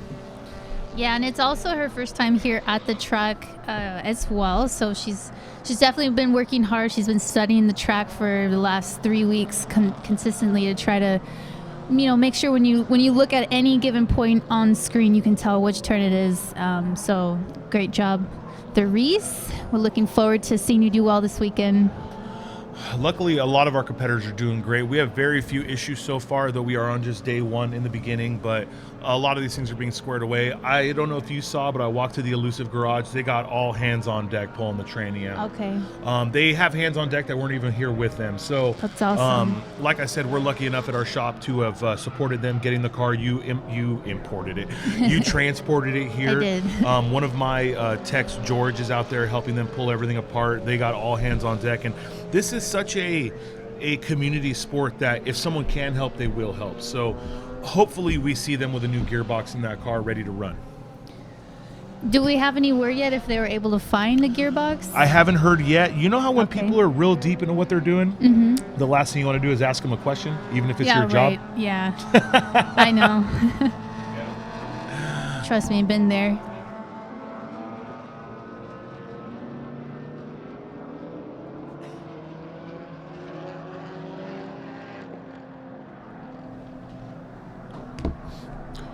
So like I said, guys, we actually lost that in-car on Ryan. As you can see, he just hit one of those yellow curbs. You see how it bounced the car all around? Yeah, it's really easy to lose a GoPro mount like that.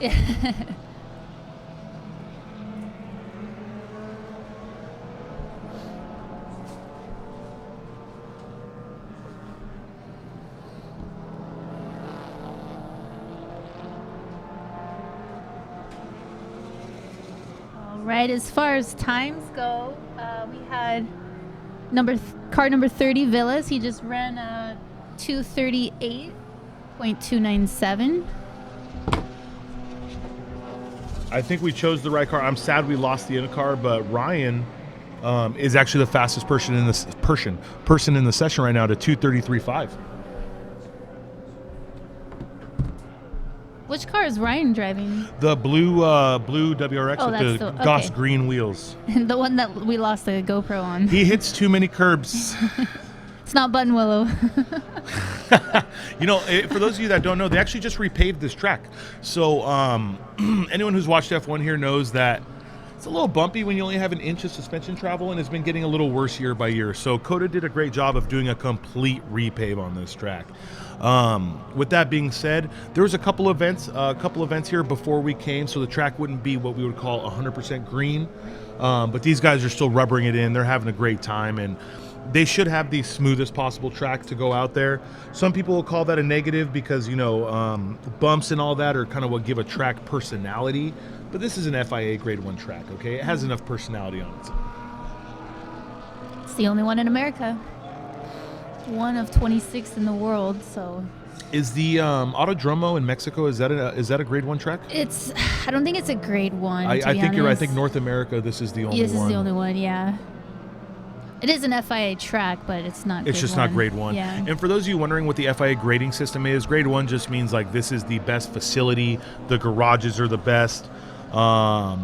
Basically everything possible that you could have at a track to run an event is at the highest level there is. For those of you running local track days, let's say you're in California and you're, say, at Auto Club Speedway, that wouldn't even be a gradable track. Willow Springs, same thing. Those are tracks great for club racing, but could never support the kind of things that these tracks could. Whose S2000 is that, Carla? So, you know, I'm lagging. I actually don't know a lot of the S2000s here today. I need to do my homework. Because, yeah, I mean, we have several S2000s on the screen, and I'm lagging. Car 710, that was Zane. I don't think I can say his last name. Dupaquire. Listen, guys, the number one thing people ask me to do is to say last names. And if you wonder why we don't say last names all the time, it's because the last thing you want to do is just butcher someone's last name. A lot of these are easy, obviously, but to Zane, you're doing great out there. And when you have a chance, let me know how to pronounce your last name.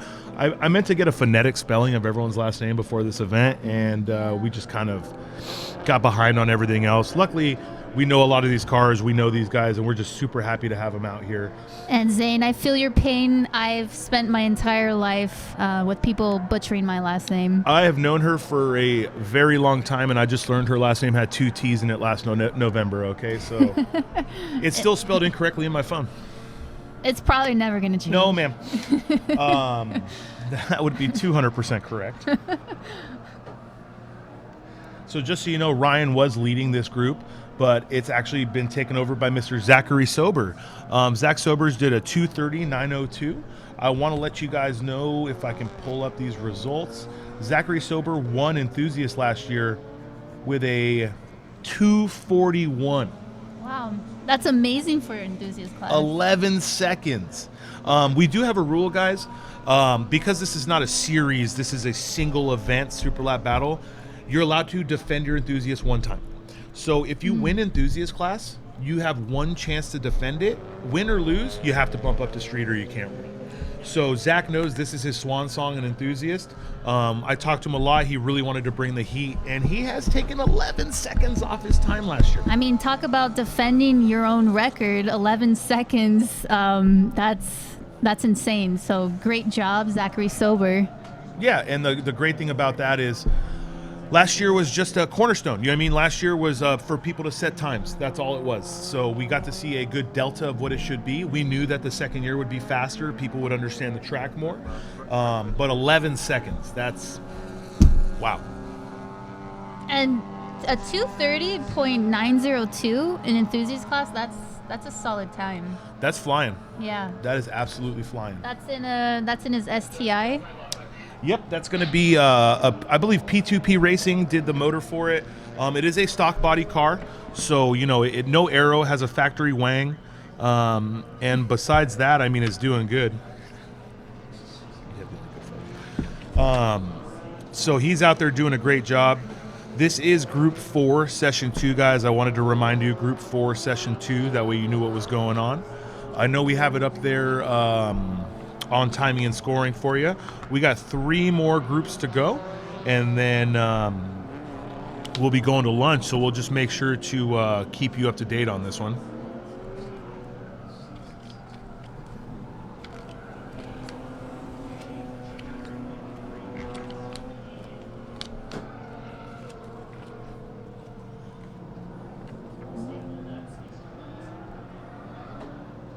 All right, looks like this session is coming to an end, guys. Checkered flag, folks. Checkered flag. Session 2, Group 4 is ending. So up next, we have Group 3 going out for their second session of the day. Hey, to all you guys here watching us live, make sure to do me a favor. Stop by the merch booth or stop by, I want to say Garage 3 or 4, where We Don't Lift is. We Don't Lift, and their marketing person, Melissa, she did an amazing job making these brochures, guys, the programs. If you have a chance, make sure to take 1 or 2 of these home with you. I have never seen a single person put so much work into something like this and make it look so good. To give myself a little toot on the horn, I actually wrote an article in here, but I won't tell you which one. That way you can't bash me on it. Element of surprise. My name's not even on the bottom of it, so okay. I did a really good job. So, but Carla knows which one it is, and she'll leak it on the internet. I know she can't keep a secret.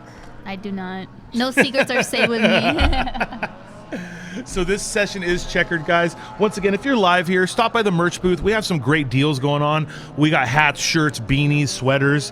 I believe we have bundle deals, so in case you do want to buy a shirt and a hat or a beanie and a sweater, some things together, we make sure to put that stuff together for you here at Super Lab Battle Circuits of the America 2020. Don't hesitate to walk through the garages. Go to We Don't Lift. They have a bunch of brochures, and they're 100% a company based on making safety. I know we were talking about how important safety was and how Will's crash happened. If you're curious what you need to do to make your car safer, do not hesitate to go to their garage and take a quick peek.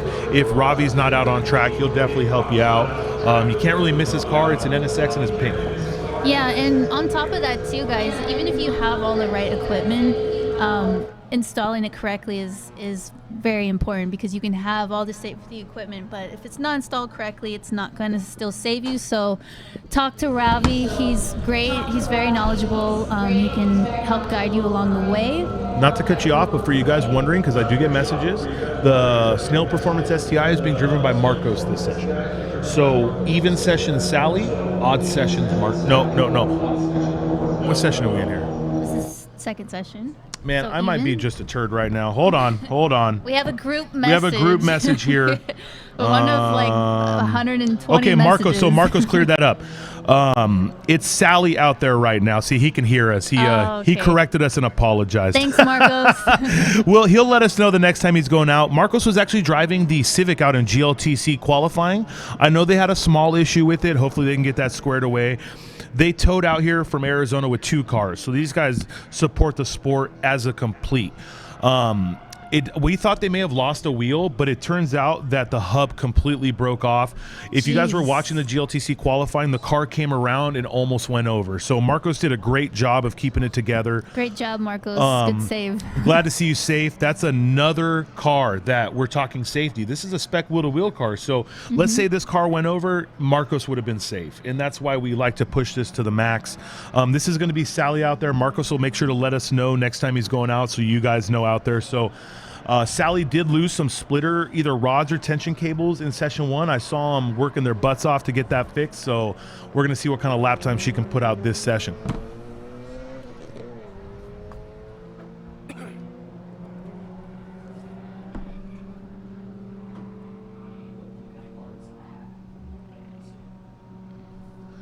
The in-car guys, so I want you to know what's going on in the in-car, okay? We have Dan Presser Kroll, DP DPK Racing from IAG Performance.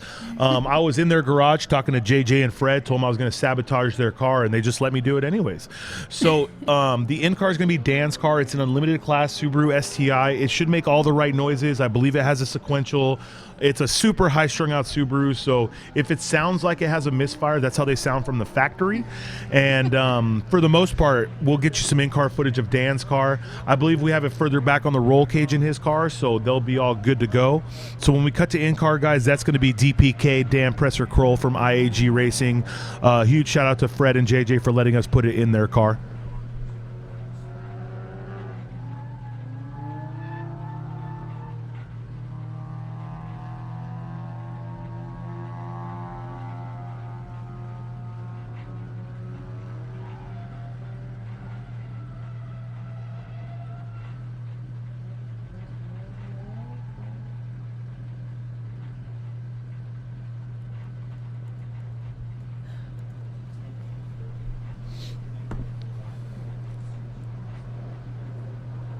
Okay, guys. All I'm gonna let you know is looking at Dan's in-car makes me want some chicky nuggies because he's got Baby Yoda right there on the dash. I can't even see that far. Oh, okay, I guess I can see it now. I didn't get my eyes checked. Carla, apparently. you see I'm wearing these glasses? They're not for looks, girl. They're actually for function. You drive our time attack car, so if you can't see, I'm gonna need you to fix that. That's okay. I mean, who needs to see anyway? I can't really see much at night, and I do endurance racing. So. I am going to tell you guys, I feel like I may be low-key sabotaging Carla and not letting her drive because she does such a great job at this commentating, but I promise you we will have her back in a car soon.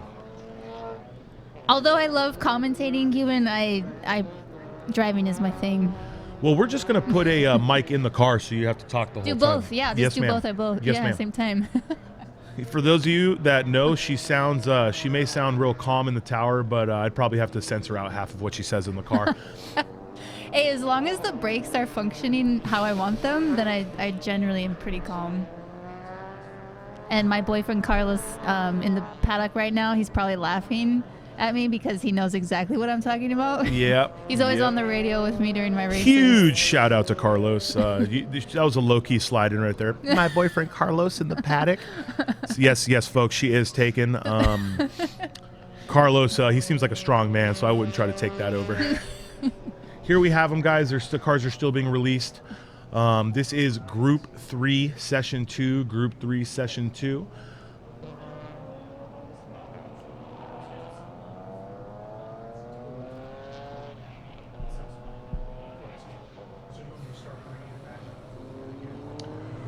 Here we have it, guys. This is DPK, Dan Presser-Kroll, IAG Performance, Chicky Nuggy Yoda right there, ready to send it. He hasn't started a flyer yet. He's still on a warm-up. You see him scrubbing the tires. I mean, this thing is more race car than street car. Yeah. He's got the straight race car steering wheel. Steering wheel. That's awesome. Man, I even think he has paddle shift. Oh, okay. Look at the rod, guys. Take that how you wish. But if you look at the actual shifter itself, it is actuating, but he's not touching it because he has actual pneumatic shifters on the steering wheel itself. That's awesome. That's super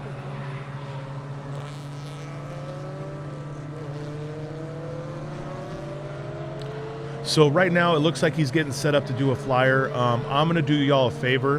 When he starts his flying lap, we're just going to turn up the volume. I want you to listen to what a lap of Circuits of the America is like, the whining of the gearbox, just the up and down shifting, the screaming of a high-strung, fully built Subaru. IAG's been doing a lot of testing with this car. I saw it on the dyno.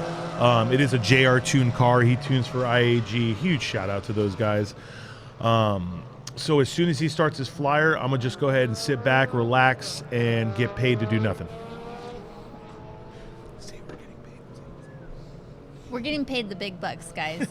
Carla's getting paid. I'm not. They only had the budget for one person, and she had a prettier face. No, whatever.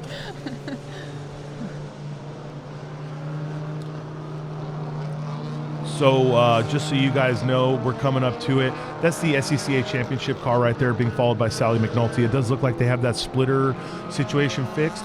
I'm not going to lie, it looks like two toe straps, but that's time attack innovation right there. If it works, it works. Is it really? I can't really see. I think I saw them doing it in the paddock. I think it's two toe straps, and you know they're not going to break a toe strap. All right, guys, we're going to cut to DPK. Here he is coming down the front straight. I'm going to go ahead and be quiet now.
All right, guys. So we're still going to let him finish his lap, but I hope you got to listen, watch. I mean, everyone who talks to me and tells me this track looks simple or tells Carla the same thing, if you saw how much he was sawing at the wheel through the S's, just trying to keep his speed up, it's a wild lap here.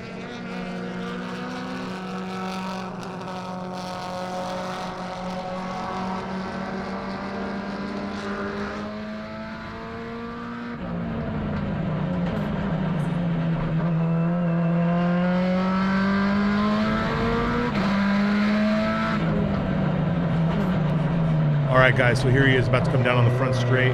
Let's see what kind of lap time he pulled. I know they're only really capable of 1 or 2 laps. He basically runs out of gas. Dan Kroll with a 2:26.855. That car looks good while it's moving. Just to recap, just so you guys know, Chris Engel did a 2:19.805, and Tony D did a 2:30.029. Austin Kirkpatrick just crossed the line at a 2:31.803. That right there is Jamie Moreno, the Racing Chica. I believe they came all the way from Colorado also. That's her enthusiast class, STI. Last time we saw her was GTA Finals in November, but they really didn't set a lap. It looks like, ooh, look at that right there. Okay, so turn 1, he sent it. I'm going to let you know, that's Jensen Little, guys, I believe, in the enthusiast Evo. He didn't have a wing on this yesterday. I mean, this morning. The car was wingless. Right? Yeah, because we were talking about that. Stock body. It was wingless. Yeah. And he put a wang on it, and now he's sideways everywhere. For those of you that weren't watching last year, Jensen Little had the NC Miata that took 3rd overall. The little Miata that could. The little Miata that could. Yeah. For those of you that don't know, Jensen Little, this is his home track. He pitted for a Grand Am Miata team. He races a crazy Miata. He ended up bringing this Evo 9. We had a little bit of issues in tech inspection, but he got it all squared away. But we're going to watch him as much as we can. Look at this. This is someone who's comfortable with their car. Super loose, yeah. When you're at opposite lock in the braking zone, that, ooh. Oh, okay. Hey, sir, Lone Star Drift is in the other paddock. No, I bet you he's going to set a flyer, though. Jensen Little's out there killing it right now. And as a driver, I mean, most of the drivers here, this is their first time at this track. So if I've been here once before, but our car blew up right away. So if I came back here to drive, Jensen Little would be one of the many people that I would talk to just basically pick his brain and see what's the characteristics of the track. What do you try here? What just kind of pick their brain, and you really can learn so much from a guy like Jensen and you Little. can really see his driving style is just tear it in. Okay, like you can really see it. when he exited the back straight, he came into that turn sideways. Already sideways. Yeah. Like well before the apex. I'm very curious to see this lap time because, you know, everyone's going to tell you sideways isn't the fastest. Other people will tell you sometimes being loose is fast. But this is someone who's just super comfortable with their car. And it's got a little rear arrow on it now. He got the seat situation squared away.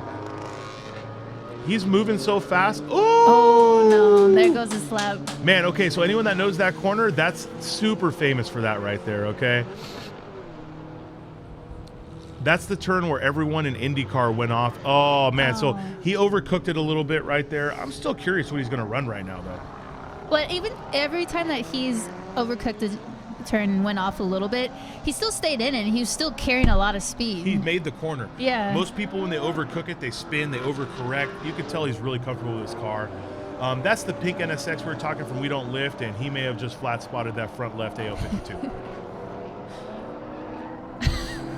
Here we are in Dan. Right I believe Dan's on a cool down lap, guys, just so you know. He did his 2 hot laps. The car cannot do more than 2 hot laps, so he's out there just trying to make it back to the pit without running out of fuel. Chris Engel still the fastest person in this session with a 2:19.630. There's Sally. Do you see him? Toe straps. Oh yeah. Hey, they work. It's working just Those fine, splitters yeah. that splitter's not going anywhere. Talk about making a quick decision and getting the car back on track. Ingenuity, guys. This sport is listen, man. This sport is about trying to build the best car you can, but things are always going to happen, and when they happen, you need to make the best of it.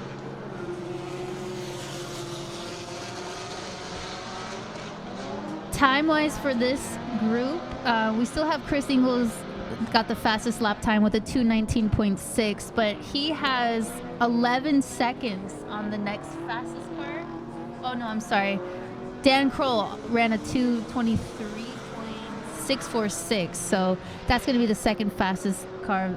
He picked up some good time on his second lap. He was like in the 2:25, I believe, so just took 2 seconds out of it, getting more comfortable.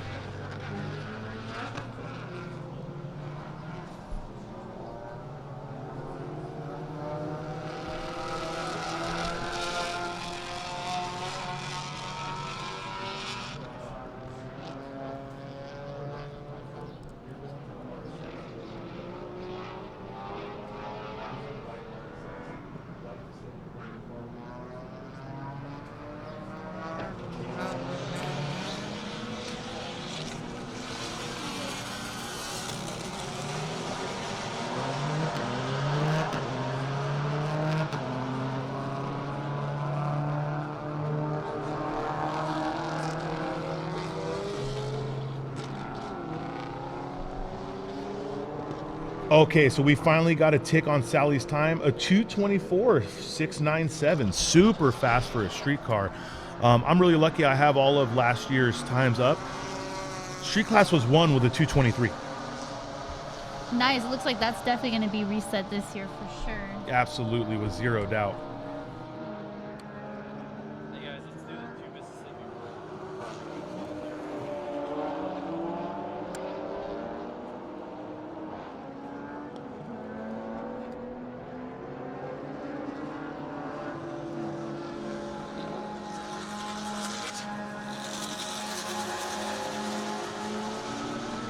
Looks like Chris Engel no, he did not reset his fast time, just my timing and scoring went.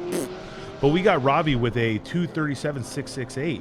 I mean, this session is looking really good. Look at Jeanette. She drove the car here. It's basically a stock 86, 255. I mean, and she's going faster every session. All the way from Colorado. She actually works at Pikes Peak, which is pretty cool. The raceway? Mm-hmm. Oh, yeah, that's badass. You got Devin Hoffman, okay? Devin Hoffman never ran here before. This is really basically their shakedown of this car. They just finished building it. IAG did all the work on it. You guys might know her as Divine Force Racing on Instagram, and she just took another second off as I was talking about her. She just did a 2:41.880. So these people are out here doing a great job. They're all pushing hard. You got Sally maybe going for another hot lap. It does look like she's pushing. So I would believe that we're going to see Sally set one more time. If she did a 2:24 on that lap, I could see a 23 or 22 show up right now if she keeps it clean.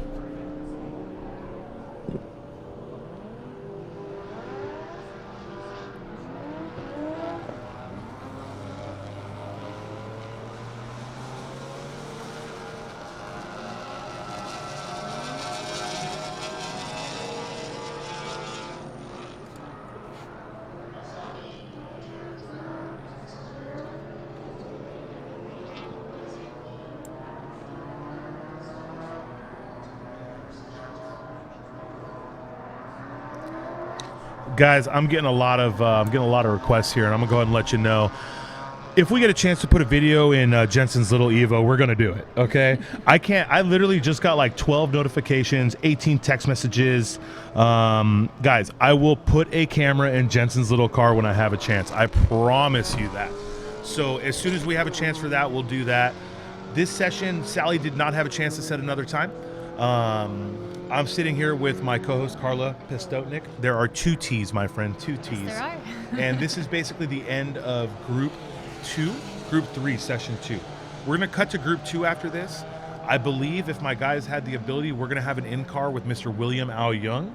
And if everything goes perfect for Group 1, we'll have an in-car with Cole. Let's hope so. Let's hope they can get that GTR back out on track, fix the drive shaft issue? Yeah, absolutely.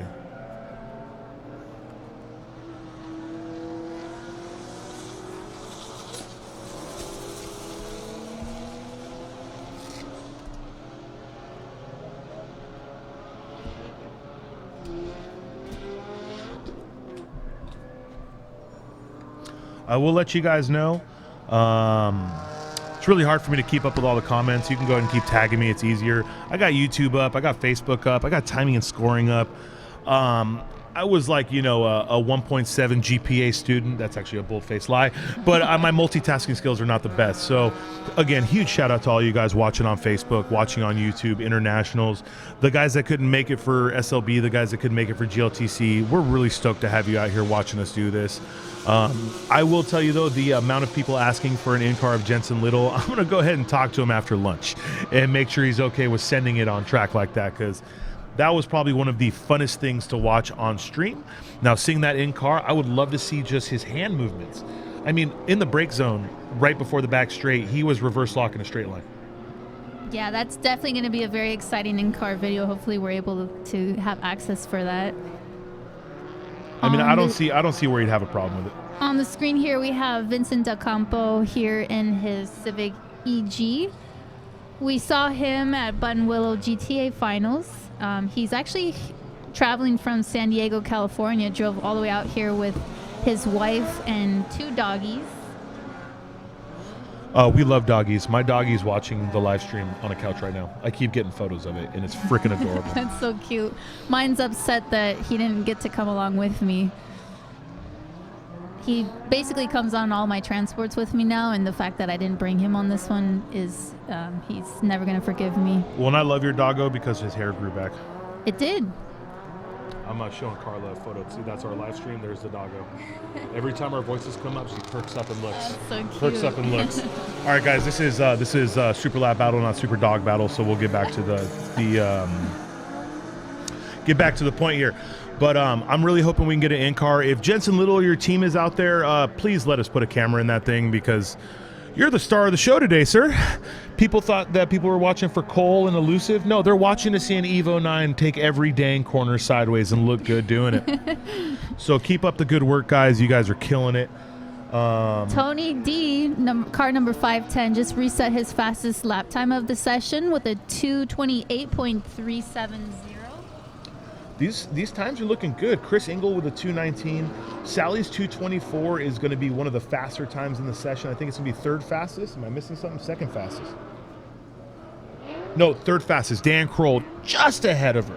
So she's going to be third fastest in this session. She only had 1 lap down, so they're picking up data. You know what I mean? Every time they go out, they're going to go faster. I think this street class podium is going to be crazy stacked. Do we know how many cars are in street class? You know, I'm going to try and figure that out for you and get back to you. I do have it somewhere in here, but when you have 13 windows open on your data laptop, it may be a little difficult to find. So here's what we're going to do. You're going to talk and I'm going to find it. All right, sounds good. Well, looks like we're coming to a close for Group 3, Session 2. Up next, we have the Group 2 cars getting ready. Hopefully, we'll have the in-car video with William Al Young. And 20 cars, Carla. I'm gonna cut you off. Okay. 20 cars. That's pretty crazy because we have how many cars? We have 49 cars total, and 20 of which are in street class. So we have what looks like 6 cars in enthusiast, 2 cars in Pro Comp, 20 cars in Street, what looks like maybe 12, 1, 2, 3, 4, 5, 6, 12-ish in Limited, and then 6 to 8 in Unlimited. So this is a street class heavy event. But what people don't get is these street class cars are wild. You know what I mean? This isn't, you're driving your mom's minivan. Okay, so let me back that up. To the guys from Honda Racing of Alabama, that's not your mom's minivan, okay? That's their minivan, and that's on another level. But this isn't your mom's daily. This isn't Kit Lee bringing his mom's Honda Accord to the track to run and then has to give it back to get groceries. You know what I mean? We missed that car. You know what? Here. We do miss that car, and I got to tell you, I feel like you'll see it again. I'm sure I will. I know how much Kit loves that car. Well, I mean, you'll see it again because you show up all the time. But like, I meant normal people that aren't in the inn. On track. Let's say on track. On track, yeah, absolutely on track. Here's the thing: we basically made an agreement that if it doesn't go back on track, I'm going to steal the diff back from you. Okay, so Ooh. yeah, so you minus 2,000. Yeah, we're gonna steal that diff back. You're not having it back. Sorry. Oh man, okay, guys. So we're about to shoot. As soon as the car is good to go, we're gonna go to Group 2, Session 2. Group 3, Session 2 is ending. Again, Group 3, Session 2 is ending. So we're gonna go to Group 2, Session 2. I want to shoot a bunch of love to everybody texting me. I keep my phone on silent, but my watch won't stop vibrating. So huge shout to everyone watching us. All these texts are basically telling me that a lot of people are watching us, so that makes me super happy. I'm pretty sure they're watching us for Carla, but I'm the one getting the messages because they're scared to message her. So, because again, her boyfriend's out in the paddock. He's actually really nice. He's one of the easiest people to talk to in the paddock, so talk to him if you can.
Listen, guys, we had to cut out there really quick. Carla was mad because I was yelling at her a lot, so she had to take a second back.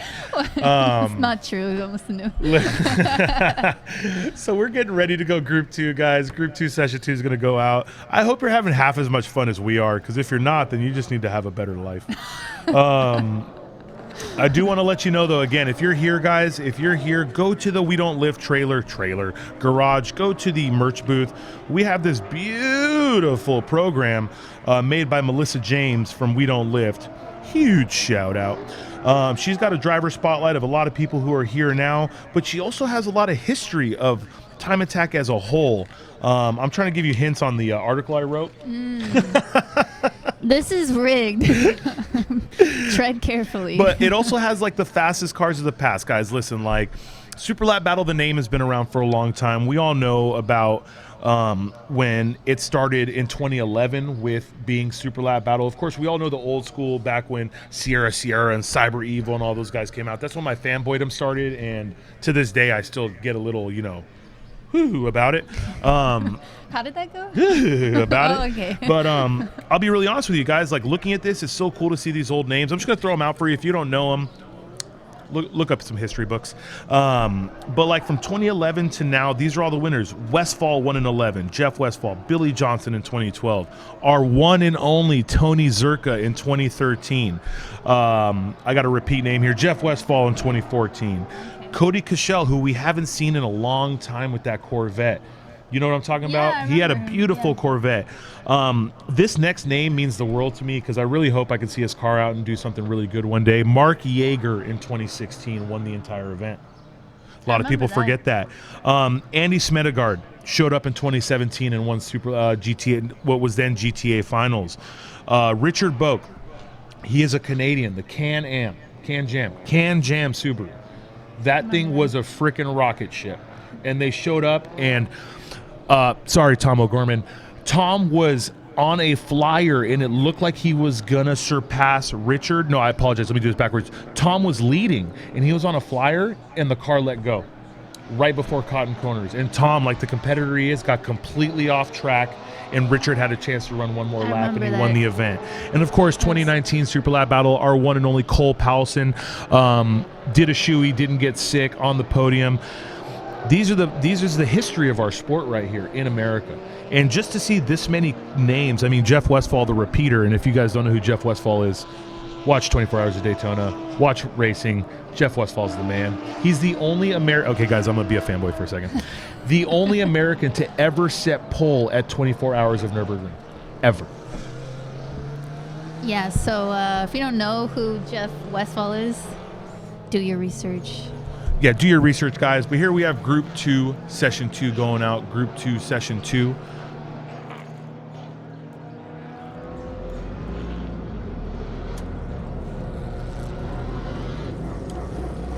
This car, guys, you may or may not know this car. He's kind of a known guy. He's done some things. What's his name? William Al Young. Oh, yeah. Isn't he like from Canada or something? He is from the north. I believe they call that the Hat of America. Okay. And all jokes aside, Will is a international competitor, guys. He's made it to World Time Attack. He went to Japan and set the fastest front wheel drive time ever. Will, I have a lot of respect for him. Solid driver, very professional team. I'm just joking when I say that about him being Canadian. No, it's not a joke. He is Canadian. No, I know. I said it in a negative way, but no, Will is a very classy guy. I know his wife is very involved in his program, and they have had a lot of success, that's for sure. It's going to be cool to see what they can do this weekend. Yeah, and you know the crazy part, for those of you that haven't been around long enough, been watching long enough, the Canadians showed up one day, 2013, 2014, so at that time, and they did great, but they didn't do amazing. The next year they showed up, they freaking killed it. Yeah. It's like they spent an entire year going, we can't lose to these Americans. Well, they came back super prepared, and hey, I'm an American, and no offense to anyone, but a lot of times we do stuff last minute. Ken Swin made this phrase famous, LMR, last minute racing. Yeah, pretty much. I mean, that's us. That's Ken has basically, there's a lot of phrases that are used that belong to Ken Swin. LMR is a strong one, okay? Why do we LMR everything? I can't tell you. But I will tell you this. When we have a chance for Will to start his flyer, I want to do the same thing we did with Dan. I want to just be quiet. I want to let him run his lap. His car also has a sequential, also makes all the good noises, but it's a K-Series, so it doesn't sound like it's misfiring. I mean, the intake's on the wrong side of the car, but, you know, I don't hate. No, just kidding. Oh, man. So Will's getting ready to start a flyer. He's still on the back side of the track, but I do want you guys to know, as soon as we have Will on a flyer, I'm going to cut to him, and you're just going to listen to him the whole way. Right now, what you're looking at, is that a Camaro? SPL parts? I'm unsure. I don't know if it's R stands for race. I don't think it is because I don't see the Wang. Yep, that's the SPL parts Camaro right there, that car. You know, he is the man, by the way. So he brought so many extra stickers. Our door card requires it to be under the side mirror, and his sticker was in the way, so he tore it off and put a whole new SPL parts sticker on the side of the car. I love that guy. Right there, guys, that's William Al Young starting a hot lap. Let me see if we can get to his in-car. And I'm going to go ahead and be quiet.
right, guys, so while you're watching him, I wanted you to listen to that thing while it was ripping. He told me this is his hardest part of the track. He was calling it the carousel. This is a 3 or 4 apex right-hander. It's 4 apexes, actually, and I have a hard enough time hitting 1 apex. So the fact that he can hit those, he's killing it to me. A quick update, fastest out there right now, Cody Miles with a 2:22.012. I don't want to take away from anyone else, but he's about to click. What did Will do? Oh, Will so close to Cody Miles, a 2:24.723. So they're in the same class. He is chasing Cody. I believe Cody is leading in this class right now. 2:22 to a 2:24. JC Monet also the 2:24. So JC's getting it together. These guys are doing a great job. I believe last year Limited was won with a 2:18.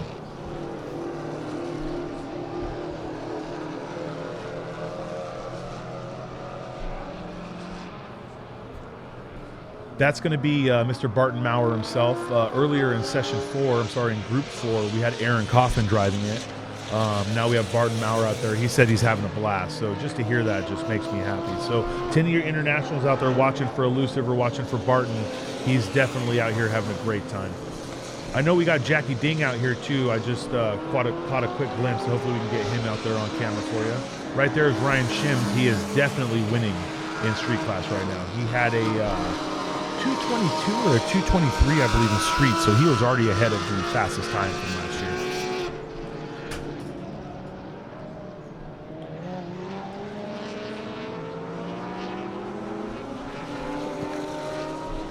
We're really blessed with all the in-car coverage we have. So these names I'm throwing out, if you haven't seen much of them yet, I promise you, I want to get a camera in Jensen Little's car. I want to put a camera in Jackie Ding's car.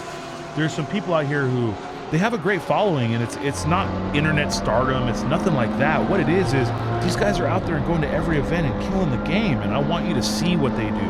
This is like their office. And it's great to see someone do what they do best in their home.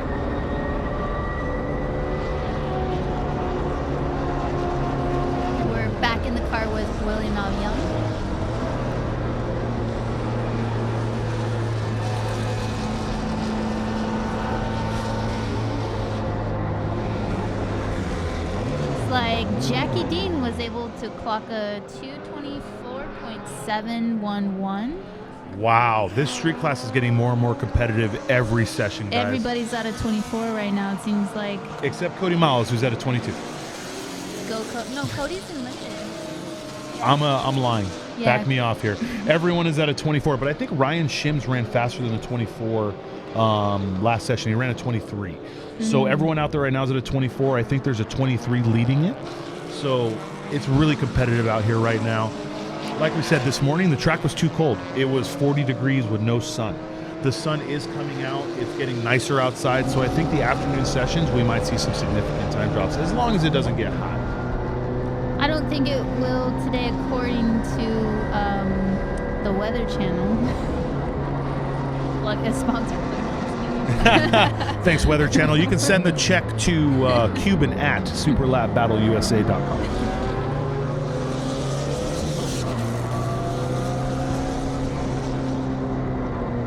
Here you go. You got Will coming in. Will is a true time attacker in all spirits. He never runs more than one lap. He sets up his car in a way where it's out there for one flyer. If you look under his hood, the external reservoirs for his shocks are sitting on top of the valve cover, which is like 6 inches away from the turbo. Not endurance spec. Yeah, I'm surprised that. It's all space. It's packaging. They package everything very tightly so that the aero can do its job. It's like you ever see an F1 car and wonder how they fit 13 radiators. Ooh, we have quite a bit of competition in limited class right now. Cody Miles just clocked in his fastest lap of his session, which is a 2:21.768.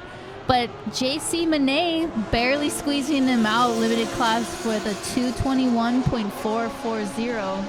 To give you reference, JC's final time last year was a 2:21.752. So that's JC's fastest time here at Circuits of the America. Ooh, Barton getting a little sideways there. I don't know if Barton drifts on the side, but every Australian I've ever met knows how to get a car sideways. So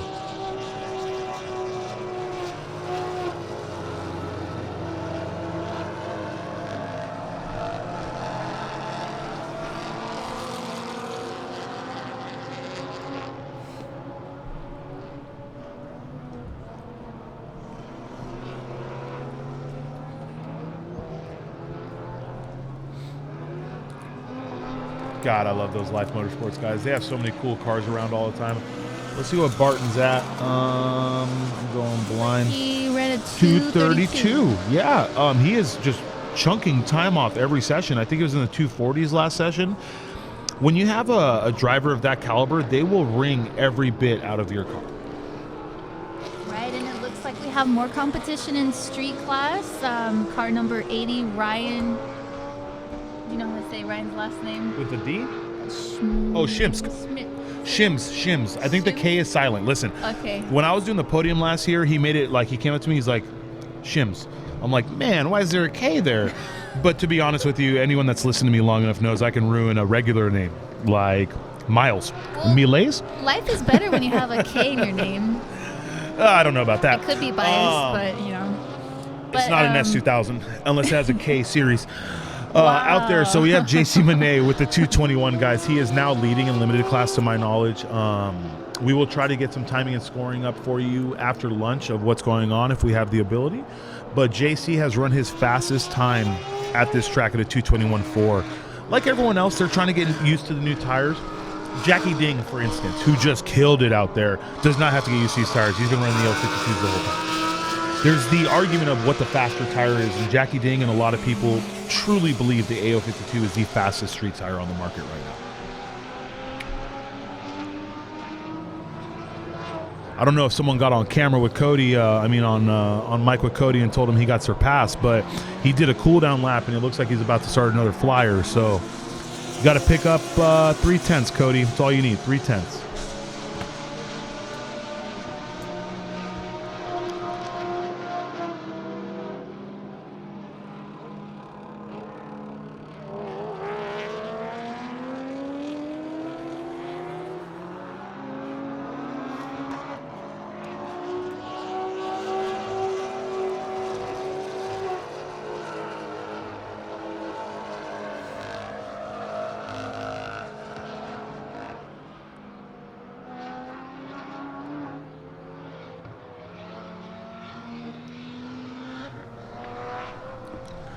Cody's definitely on it hard. That looked like some threshold braking. You can explain better what threshold braking is. You're the racer in here.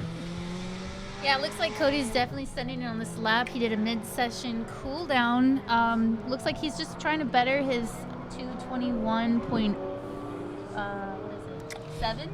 He needs to pick up 3/10. We're cheering for you, Cody. Not that we don't like you, JC Monet, but Cody's car looks prettier. He went a little wide there. So he basically turned in, and I don't know if the tires. A little bit of understeer, yeah. I don't know if the tires weren't up to temp yet, or a little overcooked, or it might have just been carrying too much speed. It just shoveled. He turned and the car went straight. He's still going for it though.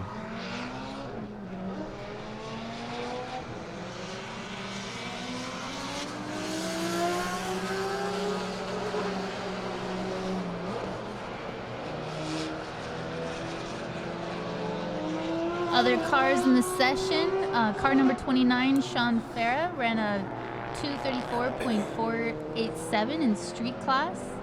Amir Bentatao in that 996 GT3 limited class, he was able to clock in a 231.807. Ryan Payne, car number 434 limited class, he clocked in 232.460 earlier this session. And Cody Miles was just a little slower than his last. It was a 222.3. So he'll probably look at the data, look at his car, see what he has to do to go back out there and take back that first place position. I do want to throw this out there to anyone listening locally.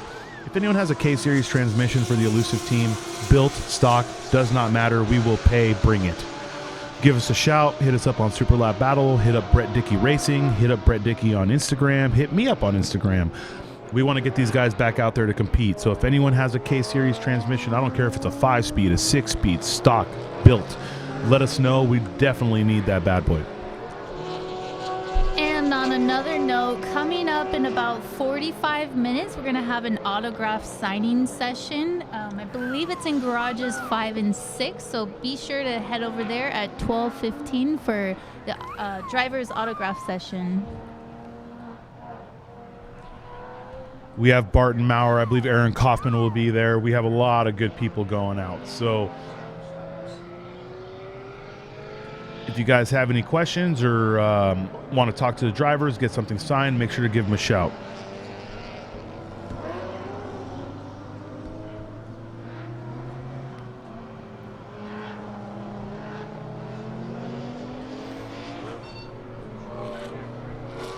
We're wrapping up this Group 2 Session 2. Then we're going to run with Group 1 here coming up. And then right after that, we're going to have our lunch break at 12. Lunch will be from 12 to 1, guys, and then we go back to time attack. For those of you wondering, it'll be time attack all the way from 1 till 2:35. From 2:35 until what looks like 3:05, it'll be GLTC. It'll be an actual race. So they will be gridded up. They will be racing. That will be their one race for today, and then tomorrow they'll have 3 more races. And loving that blue GT3. That's going to be driven by Ryan Shins. Who also is leading in street class in that Subaru. Remember I told you Very they finished nice. putting it together on Wednesday. They didn't even think it'll be done. So out of nowhere, he's like, hey, I'm bringing both. Like, my God. Very cool. Looks like he is also a Texas native. Glad to see him out here with 2 cars.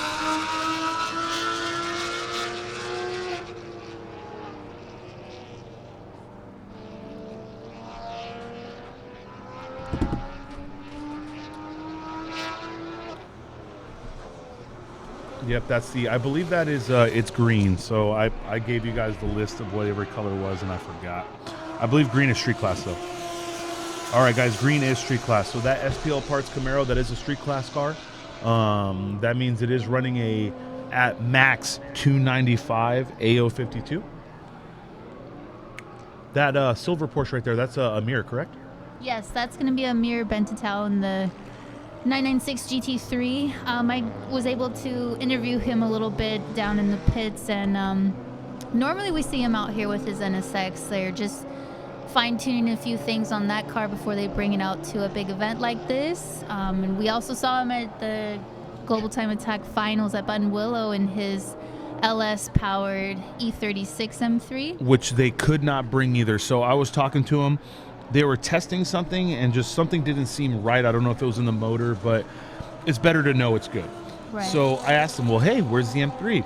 Man, so they are so committed to this, they're building to the rule set. They bought a dog box for the NSX. It took a while to get in, so they didn't get a lot of testing in. I said, bring the M3. He said, we bought a sequential for the M3.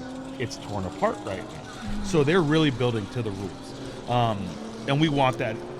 We want that in our competitors. It does kind of hurt me a little bit because I was like, oh man, bring the M3, you'll do great. He's like, the car is torn apart. I can't. Yeah, but I mean, it's better to do it right rather than trying to rush it last minute and then have a sequential transmission Fail. fall apart. Yeah.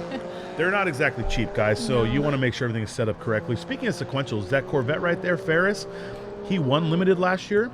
He came back this year with a sequential. Very nice. Absolutely. New aero, the wing is new, the splitter's new. I don't think he added much power, but I give you a little bit because if there's one thing I know, it's Vets. He has it's a LS7, factory LS7, MSD manifold, Nick Williams 102 throttle body, PPG sequential, APR GT 1000 dual element with custom chassis mount stands, home built splitter. I love his front air dam because it screams Spec Miata. Have you seen it? It's just completely smooth. The whole front of his car like screams Miata, and that's not trash talking at all. For Miatas, you have to make them slippery. They have no power. So you got to make them as efficient as possible. So he built his aero as efficiently as he could, and I really love his car. I'm hoping he can come out here, get it all squared away, and do good. We'll see what kind of times he's running in this session. Well, it looks like I was able to speak with him a little bit. He's making 600 wheel horsepower for this event. Not too shabby on an NALS, all right? Yeah, I mean, nothing much to complain about, right? But one of the things he is struggling with is because he had to run a little bit smaller of a tire. His top speed is only 155 miles per hour, where he's definitely going to gear out at this track. On the back straight, zero doubt. The hard part is, obviously, spec tire. When he geared out the sequential, it was on the tire he normally runs. and it's a complete inch taller, if not more. Which he geared it out to max at 170 miles an hour. So that's a huge drop in speed for him. Yeah, and as my LS tech always says at work, because we always make fun, we do a lot of LSs and imports, and he makes fun. I'm always like, well, we make more power. He'll say, well, power doesn't matter. What about the torque? All right, so Chris out there, he makes 600 and a boatload of torque. All right, buddy. What you're seeing on feed right now is Lone Star Drift Paddock. If you guys are out here and are looking for other things to take a look at or do, go check out the Lone Star Drift. You can do ride-alongs there. I believe you give them $10 or $20 to the driver. They'll let you out there have a great time. It's a drift exhibition. The car show should have started half an hour ago, so I believe the car show will be rocking and rolling. This facility is huge, guys, so we have so much stuff going on. This isn't just watch some cars on track. You get to watch Time Attack, GLTC, Lone Star Drift, a car show. We have all the food trucks out there, not to mention everyone here who's just having a good time. If you see anyone with a SLB employee shirt on and you have a question, don't hesitate to ask. And beyond that, we got shuttles to and from these things. So please, guys, make sure you have a good time. We have an autograph signing. I believe Carla said at 11:15 in garage. 12:15. 12:15. You actually missed it, guys. Sorry, you missed the autographs. Sorry, guys, you don't get nothing. 12:15 for the autograph session. 12:15 in garages 5, 6, or 7. It's in that general area. If you see Life Motorsports, Elusive, and Vibrant Performance Will, it's going to be in that area. All right, so we're getting ready for Group 1, Session 2. I'm sorry, I just was corrected here on the autograph signing session, guys. It's at 12:15, but it's going to be in garage number 2. So at 12:15, please go to garage number 2, and make sure you talk to the drivers. They're actually all really nice, and let's say you're just here visiting the event. It's actually really cool to be able to talk to people, see how they got into Time Attack, and maybe that's something you're interested in getting into yourself. So pick their brains, ask them how they like this track, the organization. Hopefully they have nothing but good things to say about us. So we have Group 1, Session 2 coming up, and then we're going to have an hour lunch break from 12 to 1. And again, during that hour lunch break at 12:15, we have the autograph session.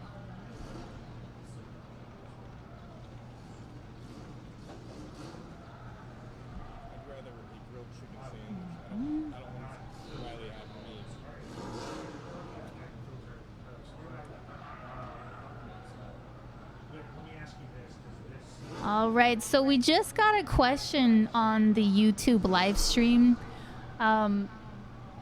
Sam Hernandez just asked if we can buy tickets there. Sam, it's $10 to get in, my friend. I believe you can buy tickets online, but you should be able to buy tickets when you first come in at the ticket stand. But we will find out solid for you right now and get you an answer ASAP. We would love to have you, Sam. Please come out, check it out if you're in the area near Austin. It's worth the drive if you have to drive a little bit. It's a good time. Pick up some SLB gear. All right, guys, so I want to give you a little update while we're waiting for these cars to start live. I just caught a photo of the Marcos's incident on track. You see a wheel come off a car, you assume the lug nuts weren't tight. Well, I could tell you right now, those lug nuts were tight as could be. The entire hub came off. So huge shout out to Marcos for saving it. Glad he didn't go over. And this is, a simple fix, guys. I mean, a little bit of body damage, a little bit here and there, but realistically, this is not going to end that car. And that's the best case scenario. For anyone who caught it, the car did start to roll up on its side, but it stayed on the ground. It was killer, man. Marcos, glad you're safe out there, and we'll see you get back on track in the STI, hopefully the next run group.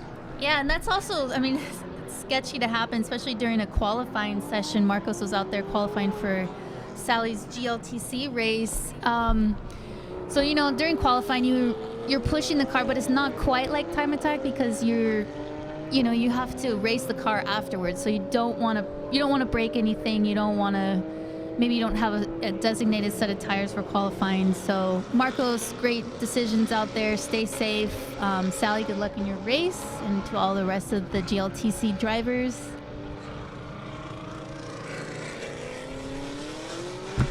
Here we have, guys, this is Group 1, Session 2. I repeat, Group 1, Session 2. I believe Cole's car got put back together, but they want to do a once-over on it before they go out again, so we'll probably see him after lunch. He did tell me the steam and smoke coming out was actually not from the brakes. It's when he came to a complete stop, the car heat-soaked, and it puked out of the puke can. That's exactly how he put it, guys. This is not my lack of technical knowledge. He literally said, well, when it heat-soaked, it puked out of the puke can. I'm like, sounds like me in college. I appreciate it. That's a lie, guys. I didn't go to college. That's so here's how it breaks down. So I was speaking to the owner of this car. His name is Jason Dent. R stands for race. He says if the car looks like it's broken, that's him driving, but if it looks like it's going fast, that's Scott Dolahite. So based on what this lap looks like, I'll let you know, but that's either Jason Dent or Scott Dolahite out there in that beautiful Camaro ZL1.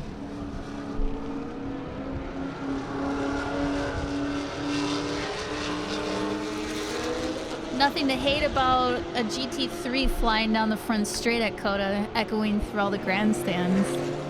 So he has the actual race hubs on it with the locks. I saw that. You saw that? Yeah, it blew my mind. nice. So, I mean, just to see a single lock GT3 in the first place is gorgeous. Then you see he has the pin lock on it, and you're like, oh my goodness. That hub cost more than my Integra did. Fantastic.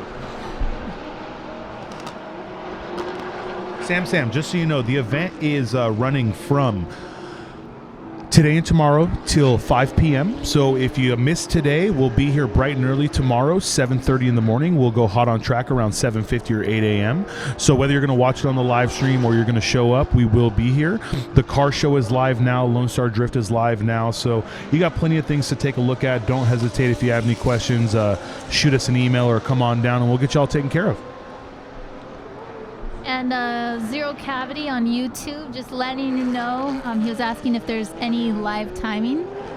Just letting you know that the live timing is actually going to be available on the racehero.io app, or you can also access their website and then just click Super Lap Battle USA 2020.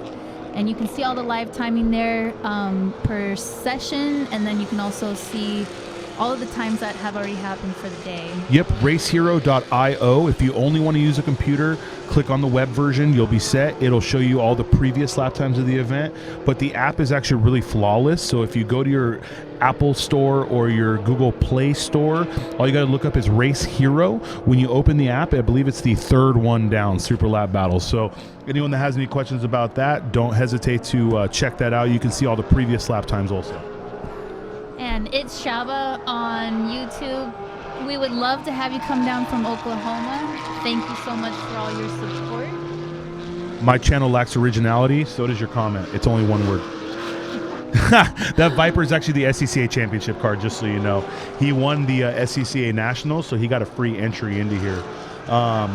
Eric DeWitt, we actually were trying to keep you on Facebook. We didn't want you hanging out with the cool kids on YouTube, but you seem to have found us. So I think they actually have two Vipers here. That's the other one. Is that the SCCA? I think we only have one Viper. No, we have the white one. Guys, there's multiple Vipers. Yeah, we have multiple Vipers. Okay, so I'm going to go ahead and go back and say I lack originality. He did lose it a little bit right there, lock up the left rear. Who's driving this Viper, Carla? Give me a breakdown. Let me look that up right now for you. Just give me 2 seconds here. I'm going down my list. Hey, Eric, I don't know if you heard earlier, but Ferris is lacking a little bit of top speed with this new sequential and the tire sizing he's running. I think he's going to kill it too. I mean, he showed up last year and just crushed the game. So I'm really hoping he gets it all squared away. He's doing a 2:21.7 right now. Hopefully it's not going to be too far off of last year's time, if not faster. Everyone is going fast. We have JC Monet has surpassed his fastest time of last year. Ryan Shims has surpassed his fastest time of last year. This is definitely going well. To Jalen Turner, this is at Circuits of the America in Austin, Texas. If you're anywhere within driving distance, I'd highly recommend coming on down. All right. So update on this Viper GTS. That's actually being driven by Chris Engel. He had the fastest lap time of the last session. So we said his name like 13 times and we didn't know what car he was driving. Guys, this is why I Carla love gets the Viper paid and I GTS. don't. And I was just actually joking about that during my little break in GLTC. The cool thing about these Vipers is, I mean, number one, it's a kind of car that'll kill you. You talk to anyone driving this car, they'll tell you this thing will just come out and kill you. So when you see someone out there wheeling and dealing in one of these cars, I believe as they would say, maximum attack. When you see that happening, that's someone who has a lot of confidence in their driving and in their car. So right there, we also have, that's Ryan Shims, by the way, in his Porsche, because, you know, having a fast Subaru isn't enough. You need a GT3 RS. I don't believe it's an RS. I think it's a GT3. Girl, it's not an RS, because once again, I didn't look at the fenders before opening my mouth. Last time I said it wasn't an RS. This time I said it was. Why would you look at it? I'm not knowledgeable, folks. I read things off of a teleprompter, and my camera guy lost it. I got to put $1 in the jar now. I'm putting $1 in the jar because I made a mistake, and I blame the camera guy. All right, Cuban question for you. Yes, ma'am. We have a question from one of our YouTube Is it what's my commenters. favorite 70s muscle car? It is, yeah. I didn't answer that because I don't like 70s muscle cars. Oh, okay. But you can answer it. I She like- doesn't have an answer. Her answer is a 2003 Honda S2000. Well, actually, it's a 2001 chassis. Honestly, Barracuda. Hemi Cuda. Okay. I was lying. I love 70s muscle cars. You give me a Hemi Cuda, that beautiful, God, I can't remember the color of the purple, but purple is by far my favorite color. Hemi Cuda, ooh. Okay, guys, we gotta get to time attack. Okay, yeah. Back on track. So Go-Go Speed, that is not a cup car. That is just straight a GT3. For those of you watching, I'm gonna shoot the schedule up for you right now. This way you know what's going on. We're at the coming towards the end of the time attack session for the beginning of the day, just so you guys know.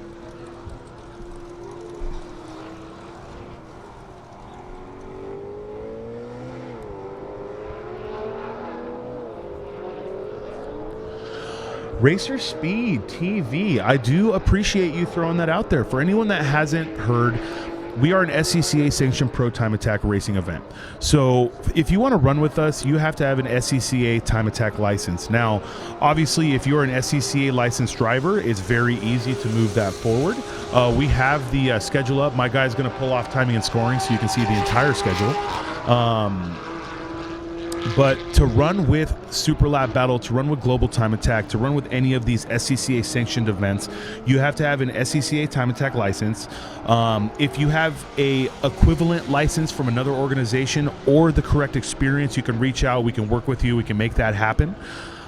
With all that just does come a little bit more legitimacy with the series. Everyone out here is an experienced driver. Everyone is doing what needs to be done to make sure that they're driving at the top of themselves and the top of the sport. So if anyone out there wants to run with us, is already running SCCA, already has time trial license or time trial experience, please do not hesitate to reach out. If you do not have any of that experience but you want to get into it, reach out to your local SCCA chapter.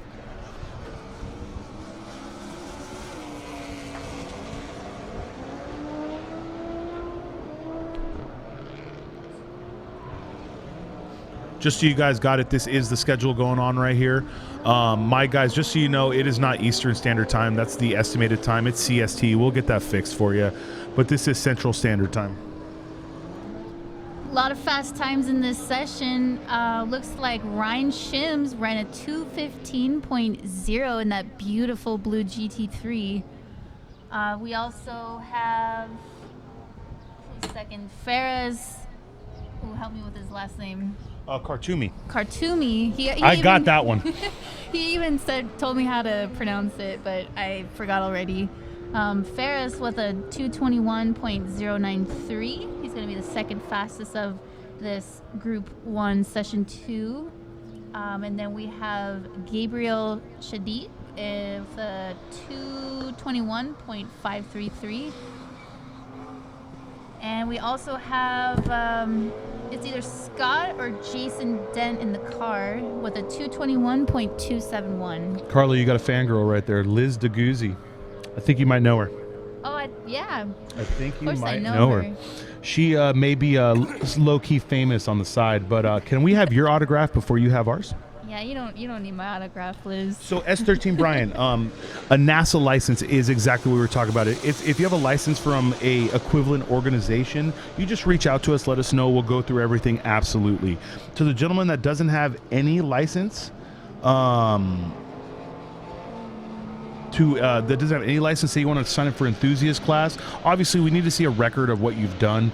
We can't just have someone who's never been on track show up and run an event like this. These are competitions. It'd just be like anything else. You don't just show up at the NBA and say, hey, I want to play next to LeBron James. You don't just go to college and they put you on the varsity team. You know what I mean? We just need to make sure that you're out with the right guys. But never hesitate to shoot us an email, guys, with your knowledge. Every event we have has a pre-registration. So it's like if you're going to run Super Lap Battle next year, you're going to fill out the pre-registration form. It'll ask a bunch of data. We'll respond if we need more info from you. Same with people asking if we'll be at Road Atlanta. GTA will be at Road Atlanta. Same thing. They have a pre-reg that's actually open right now. So if you're curious, don't hesitate to reach out. But the SECA thing, it's just to help our racers progress. We want to make sure everyone out here is pushing themselves to the max and doing it in the safest environment.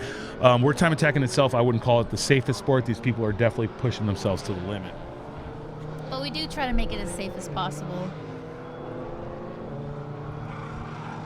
All right, coming up in about 20 minutes, we're going to have the driver autograph session in Garage 2 at 12:15, so make sure you catch that. That'll be in 22 minutes, guys. Garage number 2. If you're unsure of where Garage 2 is, that's where tech took place. There is not any cars in Garage 2, okay? Ray's, one of our sponsors, Mac and Ray's, is set up in Garage 1. So if you have any questions about wheels, want to talk to them about anything, Ray's is set up in the front of Garage 1, so don't hesitate to shoot over there also. AJ, we always go to Road Atlanta. I believe Grid Life will not be at Road Atlanta this year, but the Global Time Attack Series will be. Super Lap Battle is a single event. We run once a year here at Circuits of the America, but the GTA Series will be at Road Atlanta.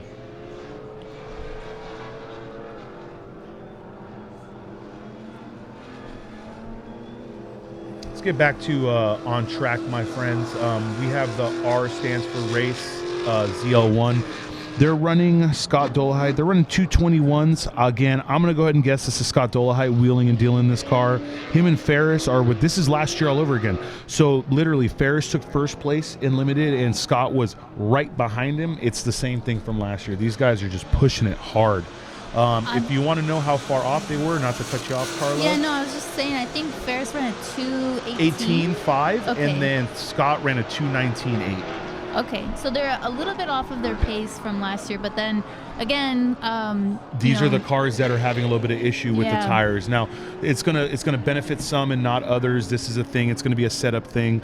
As time progresses, people will get more comfortable with the tires. When you're used to running a 355 Kumo ACR in the back and a 305 Bridgestone in the front, it was already a weird setup. So they had figured that out, and now they're running the same tire front and rear. It's gonna take a little setup. So basically, as we have going today, looking over here at all the times, luckily we have timing and scoring in front of us. Ryan Shims in his Porsche is leading this run group, a 2:15.020. That's a blazing quick time. Especially in a street car. This is literally a street GT3 that he obviously is fast. He is leading street class in his Subaru also. So we don't have Cole out there right now. They only blew a drive shaft. So the good thing about that is they'll get that fixed. We'll see them again probably after lunch. And I mean, I saw Cole. Cole wants to set a lap time. So when I asked him if it was anything serious, he's like, he just told me drive shaft, but I don't have a time on the board, so I'm pissed. All right, and if anyone has updates on Ryan Passey's MX-5, I want to know if they figured out the gearbox, if they're able to swap it in a different transmission. And also for Elusive Racing, I want to know what's going on, guys. Let me know. We're stuck up in here in the tower, so I want to know if we found them transmission so that they can get back out on track. K-Series, 5-speed, 6-speed, 4-speed dog box. They probably wouldn't want that, but they would take it at this point. If anybody out there in the local area has one sitting in their garage, in their shop, anywhere, let us know. Shoot me a message. Shoot SLB a message. Shoot them a message. We will come get it. We will meet you somewhere. If you want money, barbecue, I can't give you Carla, but I can offer basically anything else.